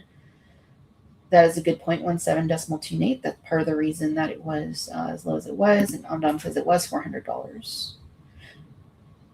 Yeah, I think that is what it was. I don't think it was any higher than that. I think that's what it was at most. The last X-Wing and the 3/4 inch was the Clone Wars one. That is a really nice vehicle. I have the Clone Wars one in storage, and I really, really like it.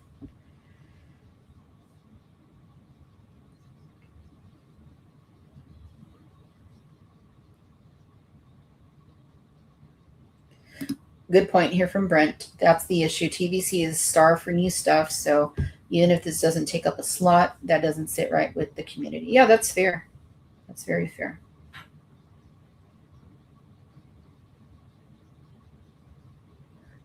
Jadna Nawood.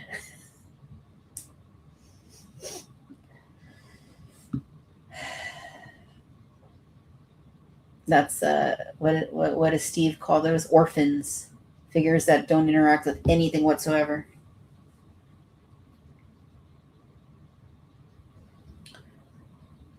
Dodgen says, I'm all for the idea that figures should be at the highest quality with the utmost accurate details, but I'm torn on just having toys be financially possible for everyone else to purchase. Yeah, that's tough, right? Because what do TVC collectors want, right? Like you want to have all the articulation, you want to have the lightness, the photoreal, the accessories, but that's not accessible for a new collector, I don't think, or for a younger collector in many cases. But at the same time, like I was saying, I don't think many younger people have the same relationship with this hobby that a lot of us do. So I'm not really sure how much of a factor that ends up being at the end of the day. Allison says, as a lifelong, they've already priced me out. I'm being very picky now. Yeah. Owning production controls costs better than contracting production for everything. That is absolutely true.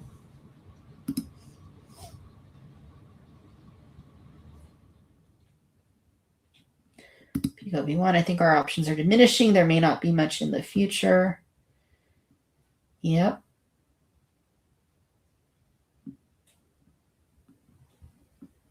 Are we priced out now? I mean, that depends. That's a very individual situation to each person. I mean, some people are, some aren't. I mean, I think every person can decide for themselves if they're priced out. I don't think, right? It's like, I think there's all sorts of financial situations and such. I haven't lost my house yet, Adam says. Yeah, that is a concern too, Dodgson. If the price goes too high, then and you start losing people, that's when the quality starts to be pulled in the opposite direction, right? And nobody wants to see quality diminish, but do you also want to pay $30 for a TVC figure, right? So it's I don't envy Hasbro in these sorts of circumstances because it's a very tough call.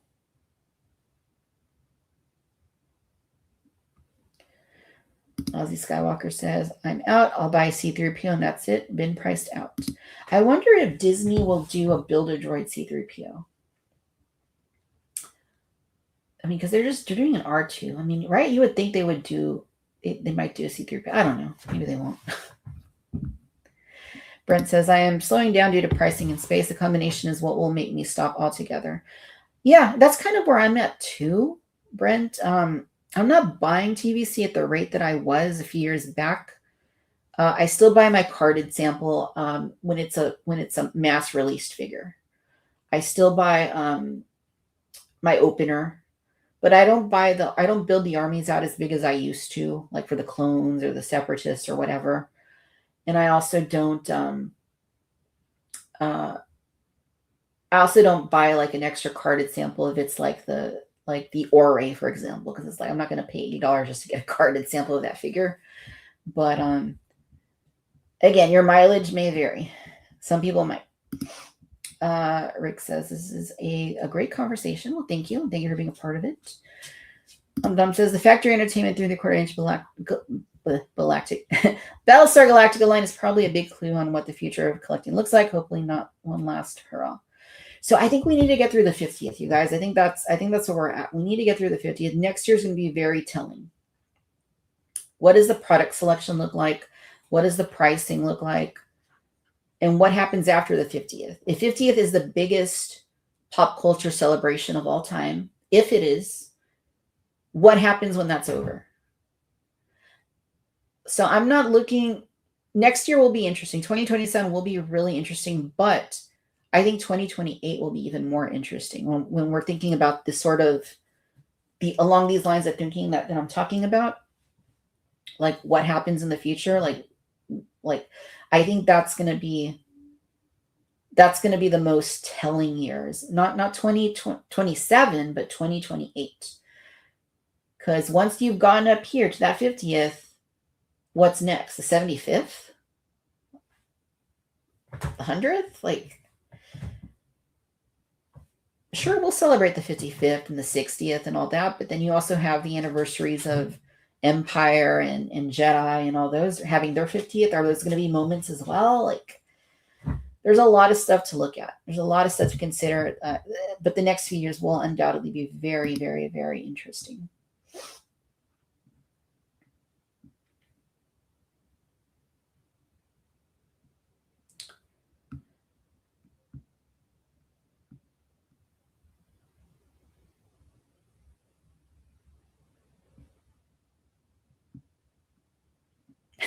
The X-Wing has been on the screen for a long time. All right, we'll remove it. Now I'm going to be on the screen for too long. Brenda's having a Raiders moment right now. LOL. The bad guys open the Ark. Don't look. Don't look at the Ark. I know it's tempting. Don't look at the Ark. Actually, you can look at the Cantina. Seeing that Tim, Miko, and Chris are not doing last figure standing this year broke my heart. It's been so much fun. One of the yearly highlights of this hobby. Yeah. I mean, I understand completely. That's a chore. That is a lot of work. That is a lot of time. And I don't know, do they have, I'm sure it's rewarding in its own way, but is it worth it, right? That's the bigger question. I don't blame them at all. I know there's a lot of figures people ask for every single year, and if they're anticipating seeing a lot of those figures again on last figure standing, then yeah, I get it. I get why it wouldn't happen this year. That's why they changed the dog's name to Kaibu. Kaibu. At Disneyland, the Millennium Falcon was $400 or $450. Got on sale Target for $300 shipped. I'm pretty sure I got it for $400 through Target. I have to go back and check. I'm pretty sure it's $400. But it definitely could have been like priced differently depending.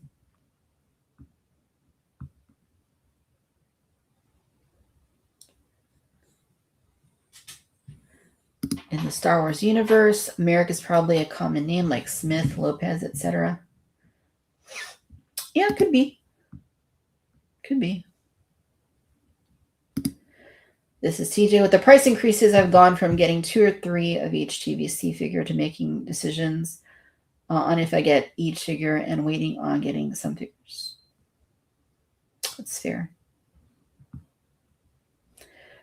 Rick says, I have a hot take. A 6-year plan to start a factory here in the U.S., having existing professionals from China to help in training would change the toy industry pricing shipping.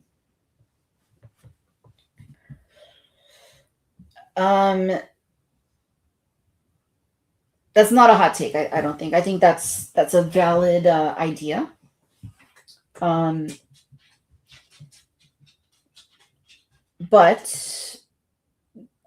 I would also say that the reason a lot of this stuff is made in China is because of labor being less over there. It's risen in labor. The cost of labor has risen in China, no doubt, but it is still significantly less than it would be in the US. And also the access to raw materials that are often used, as far as like plastics go and oil, like that is, as I understand it, the refinement process for a lot of that is accessible over there in a way that it wouldn't be here. So, I love the idea. I would love it if everything was made in the US, right? Who wouldn't? But,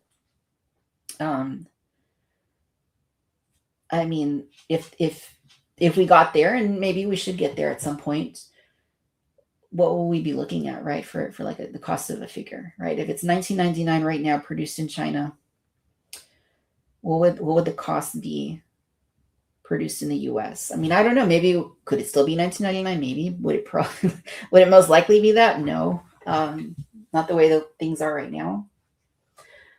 But yeah, it's an ideal that I would love to see, like, more companies strive to, having stuff made in the US. Sure.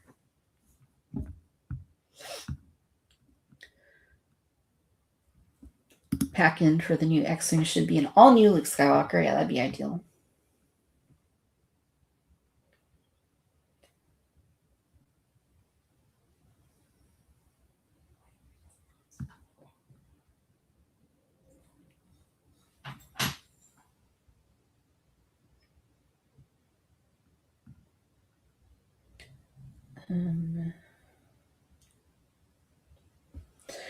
Yeah, deals, Dodgson, are a very good thing to take advantage of. Target with the Jurassic deals every like once a month-ish, right? A month and a half. they do those sales on even Black Series and TVC sometimes, but like toys, Target does really good deals on toys every like now and then, every month to month and a half. So yeah, that's usually when I wait to get my Jurassic toys, is when they have those deals.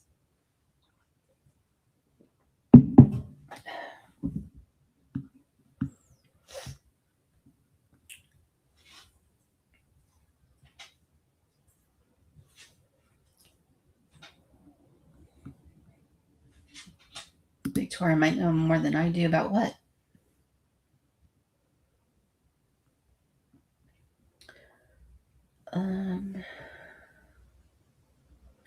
Oh, when is the Antoc Merrick supposed to go for sale? Is it not up? Let me look. I thought it was already up. Let's go to Entertainment Earth and take a look. X-Wing. We're going to type it in, just X-Wing.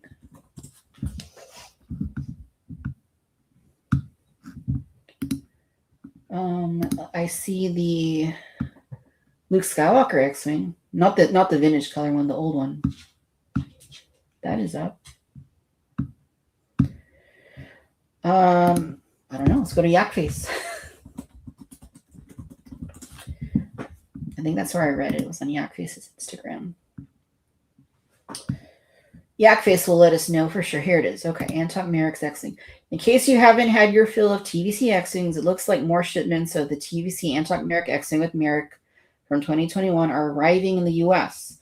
No word on how these will be offered, as this was previously a Target exclusive, so I imagine it will get a new release as a fan channel release. Okay, so arriving in the U.S. He has the data showing that they are arriving in the U.S., but as of yet, we don't know where they're going to be sold. So we don't know where they're going to be sold, but they are arriving in the U.S., so they will be sold. They will be sold somewhere. They've done another production run on them.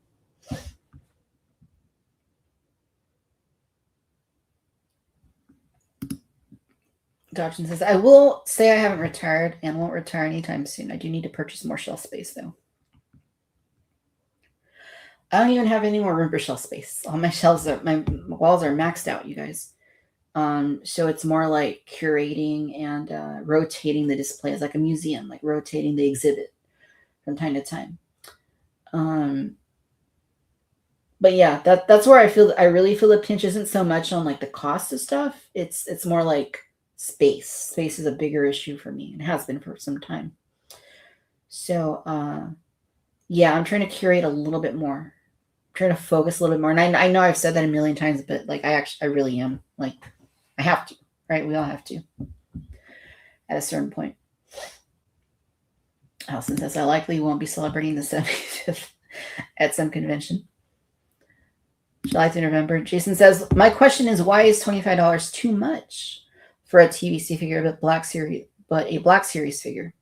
A slightly bigger figure doesn't make it more affordable, and yet Black Series has more collectors than TVC. So I know Hasbro has spoken to this in the past. The manufacturing cost in terms of when you look at assembly, right? When we talk about labor, is more or less the same on a TVC versus a Black Series, because they still have the same points of articulation for the most part. They still have the same number of like connector joints that need to be installed for the most part. So the labor to do that doesn't decrease just because it's a smaller figure. And I think that's where most of that price factors in.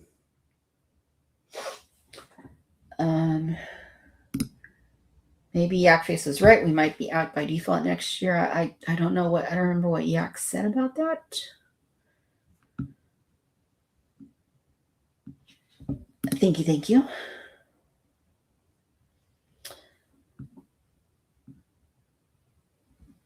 Brent says, I could see HasLab support being their swan song for TVC. Hunter Hazard wanted to pretty much quitting toy making and making digital content. But that did not age well. They lost a lot of money. Yeah. But that's where some of this is going, I think, right? Is like the AI, the screen, right? Like this, like unfortunately, that's where a lot of the money is now. Not so much in little plastic figurines. Undom says Starfighter will affect the amount of TVC for the 50th. I would guess 6 all new character molds and at least Starfighter itself, which in theory, from its shape, could be efficiently packaged. Yeah, it would be weird if it was called Starfighter and focused on a specific Starfighter, which is alluded to in the trailer, right? But they didn't make that Starfighter. Like, that would be kind of weird. So I would assume that we would get that. I don't know, but I would assume we would.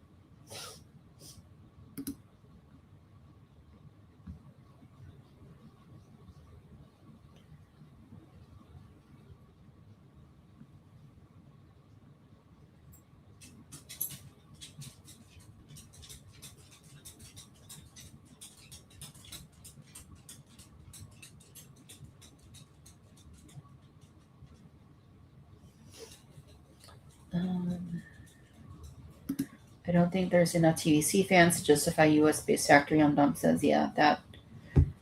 But not just TVC, but if you bring a factory to the US, it wouldn't just be for TVC, right? You would be making like a lot of stuff for a lot of different brands that you control. Like Mattel does that. They don't do it in the US, but they own their own means of production. They own their own factories. I don't think all their factories, but they own a lot of the factories that produce their stuff, and that's why they oftentimes don't raise prices as much as Hasbro does.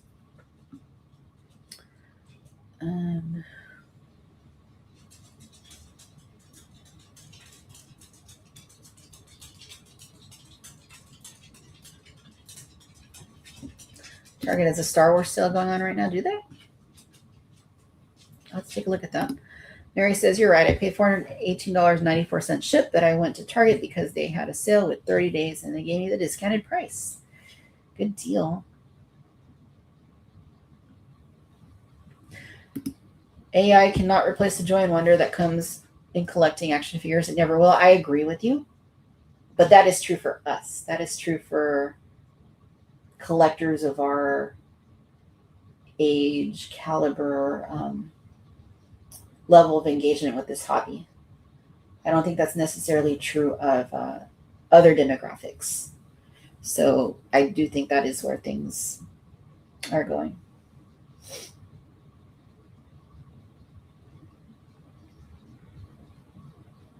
Why are Black Series collectors not being priced out of collecting? They've been paying $20 for years. Have they? The prices have gone up on Black Series, haven't they? They started at $20 and then they went to $22.99, then $24.99. Now they're $27.99, I think, right? So they have gone up. They've gone up. What is 20 to 28? That's geez, I don't even know. The math isn't mathing in my head right now. It's a significant percentage.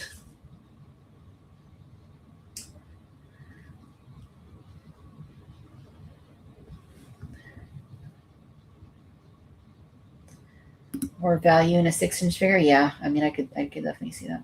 Do any of us think that the delay in releasing Ahsoka Season 2 caused Hasbro to hold some things back for half a year? No. July through November, the bigger figure doesn't make it more affordable. I think we're caught up in comments, you guys. And with that, we have been on we still got, decent audience here. So thank you guys for sticking with me and tuning in. But we are going to go into our final segment of the evening because we are at over 2 hours now. And I'm all by myself. And that is, of course, going to be new acquisitions. Good. New acquisitions. All right. So this is the time of the evening where we talk about brand new things that we've added to our collections. I'm going to show you what I've added to my collection this week. And then my friends, the Cantinians, please write in the chat what you've added to your collections, and I will highlight your comments, and we'll talk. We will talk. All right, I'm going to go first while you guys do that. So believe it or not, I got a couple of Black Series figures. Hasbro was running a sale last week. I'm sure you guys saw it. They had a some Black Series, some TVC, some Marvel Legends. Like a lot of stuff was on discount. And there were a couple Black Series figures. I do pick and choose the Black Series these days. There were a couple things that I had missed that I wanted to get for sure. First one was Quinlan Voss Black Series. So I had not picked him up before, but I do like buying all the Black Series Jedi, all the prequel Jedi. So I wanted to add Quinlan Voss to the collection. So got him. And I also added the Book of Boba Fett to the collection because I had not picked him up either. All right, and this is his main outfit from his own series, so yeah, I had to get him, and this sale was the right way to do that. But I know they didn't even make him for a long time, as it were. Next thing I have here, I don't really do GI Joe. I've never really been into GI Joe. When I was a kid, I just saw them mostly as like humans with guns and knives, and to me that was like boring. You could have mutant turtles or these guys in jumpsuits fighting ghosts. Like to me that was cool, or dinosaurs. So like little humans with guns was not that intriguing to me. But I saw this one listed through Walmart, and it was marked as America 250, and I'm like, hey, that's pretty cool. So I was interested. I was intrigued. So I picked up this G.I. Joe Duke in his patriotic colors. So he's in red, white, and blue. And yeah, this is only the second classified figure I've ever bought. I got the first, the Snake Eyes, the big SDCC exclusive, when the line came out. I have that. I'm probably gonna sell it at some point. I don't think I really don't. It's still in the box. But this one just caught my eye, so I went ahead and picked this version of Duke Up. And yeah, he's got some accessories. It looks great. Parachute, display base. Yeah, I don't know anything about it, but it caught my eye, so I picked him up. I'll open him soon, I hope. Got a couple things, or got one other thing here actually. Last week I showed you guys the Billy D. Williams Two-Face from McFarlane. That's based on the comic appearance where they continue the Batman 89 and Batman Returns storyline. And this is another thing from that comic series. So this is the Batman from McFarlane. It's from the same line, but this is the Batman with the purple cape. Here's the back. Back looks really cool. What's interesting is that it's not just the purple cape that's different, but the face is actually different from the previously released Batman 89 McFarlane figure. So I noticed when looking at it that it looks nothing like Michael Keaton. I'm very intrigued that they actually, to me, it looks like they resculpted the face. I didn't think they would do that, but it definitely looks like, it doesn't look like Michael Keaton anymore. So it looks like they resculpted the face. I don't know why. I guess they didn't have the rights to use his likeness. I'm not sure, but that is interesting. And those are my acquisitions for this week. Now let's go to the chat. And now to you. All right, let's see here.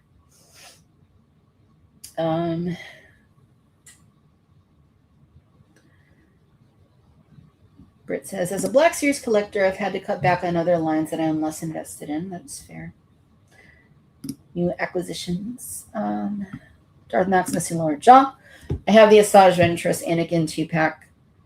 Ventress and Anakin 2-pack coming in tomorrow, and the Hot Toys Range Trooper from Andor coming sometime next week. Very nice. Funny story. Not funny at all, actually. But I had that one on order, the Range Trooper, and I canceled it because I already had the Solo Range Trooper. And I was like, but the Andor one comes with the alternate boots, which I thought was awesome. But then I also saw from watching reviews, the comparisons, that the fur on the Solo Range Trooper just looked better to me. It just looked like white. It looked like pretty. And then the new one looked like more like mottled and brown and like yellow or whatever. So, yeah. So I kept the one I had, which is fine. Mary says, I got the Anakin Cody 2-pack. Walmart exclusive. Very nice. I got that too. Darn it. I forgot to pull that out. Okay. I have some thoughts. Let's save it for next week. We'll save it for next week, but I have some thoughts. I love the Anakin figure, though, I'll say. I love the Anakin figure. The Cody figure, though, I'll save it for next week. I'm not going to say anything. Jason says that he also got the Anakin and Cody 2-pack and absolutely loves it. Brent says, my new acquisition is the Anakin Cody pack. A lot of you guys got this. Really good 2-pack all around. PW1. New acquisition, G.I. Joe Classified Stinger on a discount. The retro painted Snow Speeder and ATST retro painted Micro Squad. 4 Clone Wars TVC Shock Troopers and a Saw collection. Slime More. I remember when Slime More came out. Big week for me. The Darth Ray says, Pulse delivered their SDCC Star Wars exclusives. Picked up a couple Toy Biz Lord of the Rings, Hobbits, Playmate Star Trek figures, and vintage Galoob micro machines. Adam says, thanks, Brent, for honoring tonight's special spelling. I think I spelled it wrong, but I tell you what, it's the best thing I ever heard. Go T-Rex 9195. I got the Mattel Tylosaurus to keep on box.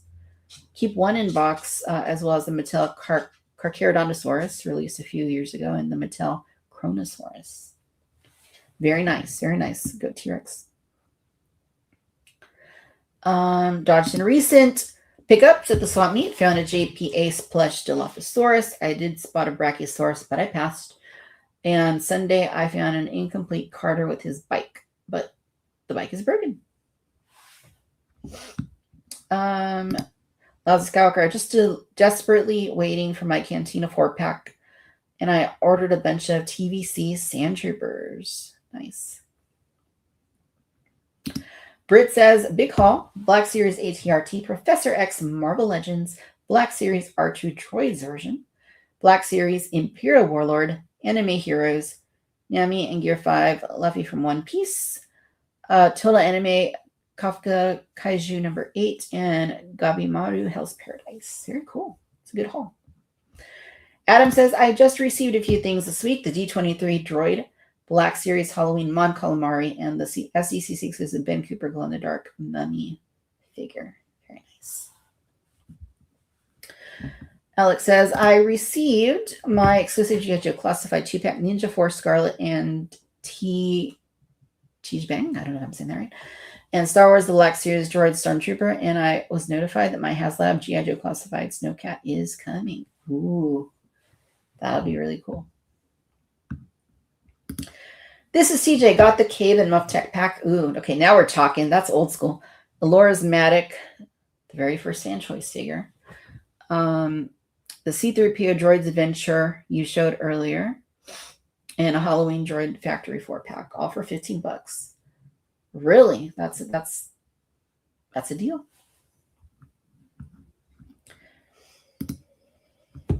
Allison, my only acquisition coming tomorrow is K2 is going to be very happy. Hot Toys Cassian is showing up. Ooh, very nice, Allison.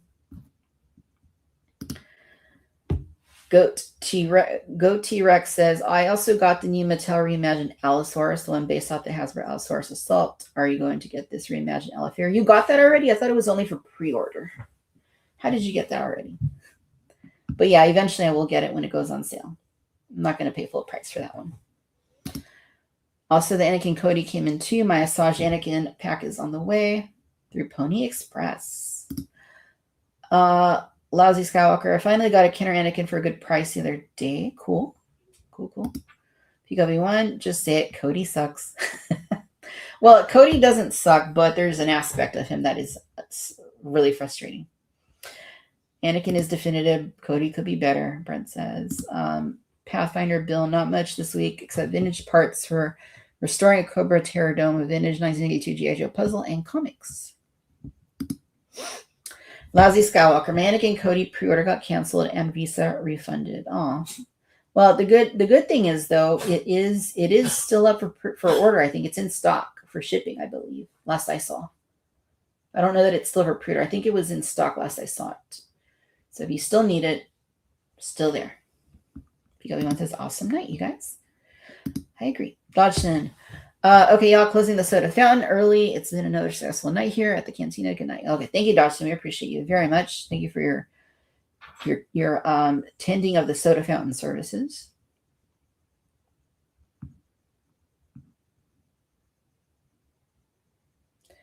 Mos Eisley 4-pack is taking forever. Yeah. I remember it was teased a year ago and pre-ordered in January. Yeah, so I don't know when that's coming. I hope hopefully not too long. Hopefully not too long. And I think that is it. I think those are all the comments, acquisitions. You guys, this has been fun. This has been a lot of fun. This has been, I think, a great topic, great conversation. Thank you for your contributions to the discussion as well. All the Cantinians' comments and thoughts. So, yeah, no, thank you very much for the great conversation and the great dialogue that we've shared here this evening. Really appreciate you guys. You guys are the best. And if you're watching on the replay, thank you as well. We appreciate you listening to the conversation here and hanging out with us and talking Star Wars, the Vintage Collection, and the future of collecting, and modern vintage, and a range of things, right? Like, I don't even remember everything. I'll have to go back and watch it myself. We covered a lot today for it just being me and no other guest. We covered a lot. So thank you guys for bearing with me and for contributing to that discussion. Once again, we will be next week, probably not on Friday. If we do a show, it will be earlier in the week. I will confirm that as soon as I know 100%. But I would say that, we'll just plan on that probably Friday night, not gonna work next week, but there's a chance it might. So please stay tuned and I'll let you guys know for sure. Thank you, Mary. Really appreciate that. Thank you, Adam. Appreciate that. Yeah, everybody was great. Thanks for the positive space, TJ says, and all that you do. It's appreciated. Thank you. Appreciate that. Thank you for contributing to that. Thank you, Alex. Thank you, guys. Thank you all very much. Peak and Allison, and I don't want to start naming names because then I'm undoubtedly going to forget some people. But all of you guys know who you are. Brent, all of you guys, really appreciate your what you do, what you bring to the Cantina. Bring your positivity, bring your light, and your positive vibes, positive energy. We really appreciate it. That's what we strive for. We talk about complex things sometimes and things that aren't a little uncomfortable to talk about, as lifelong toy collectors and hobbyists, but we try to approach those topics, of course, with positivity as much as reasonably possible. So thank you guys for being here with us and for contributing to that. Really appreciate you guys. Y'all are the best. And yeah, I will see you guys really, really, really soon. And I hope you have a great weekend. And keep piling on those new acquisitions because we'll see what we got next time we talk. But no matter where you're tuning in from out in the galaxy, thank you for watching Cantina Social Hour. Be well, be safe. May the horse be with you. Take care. Spread positivity and love. And be a light that shines unto others. Peace out, everybody.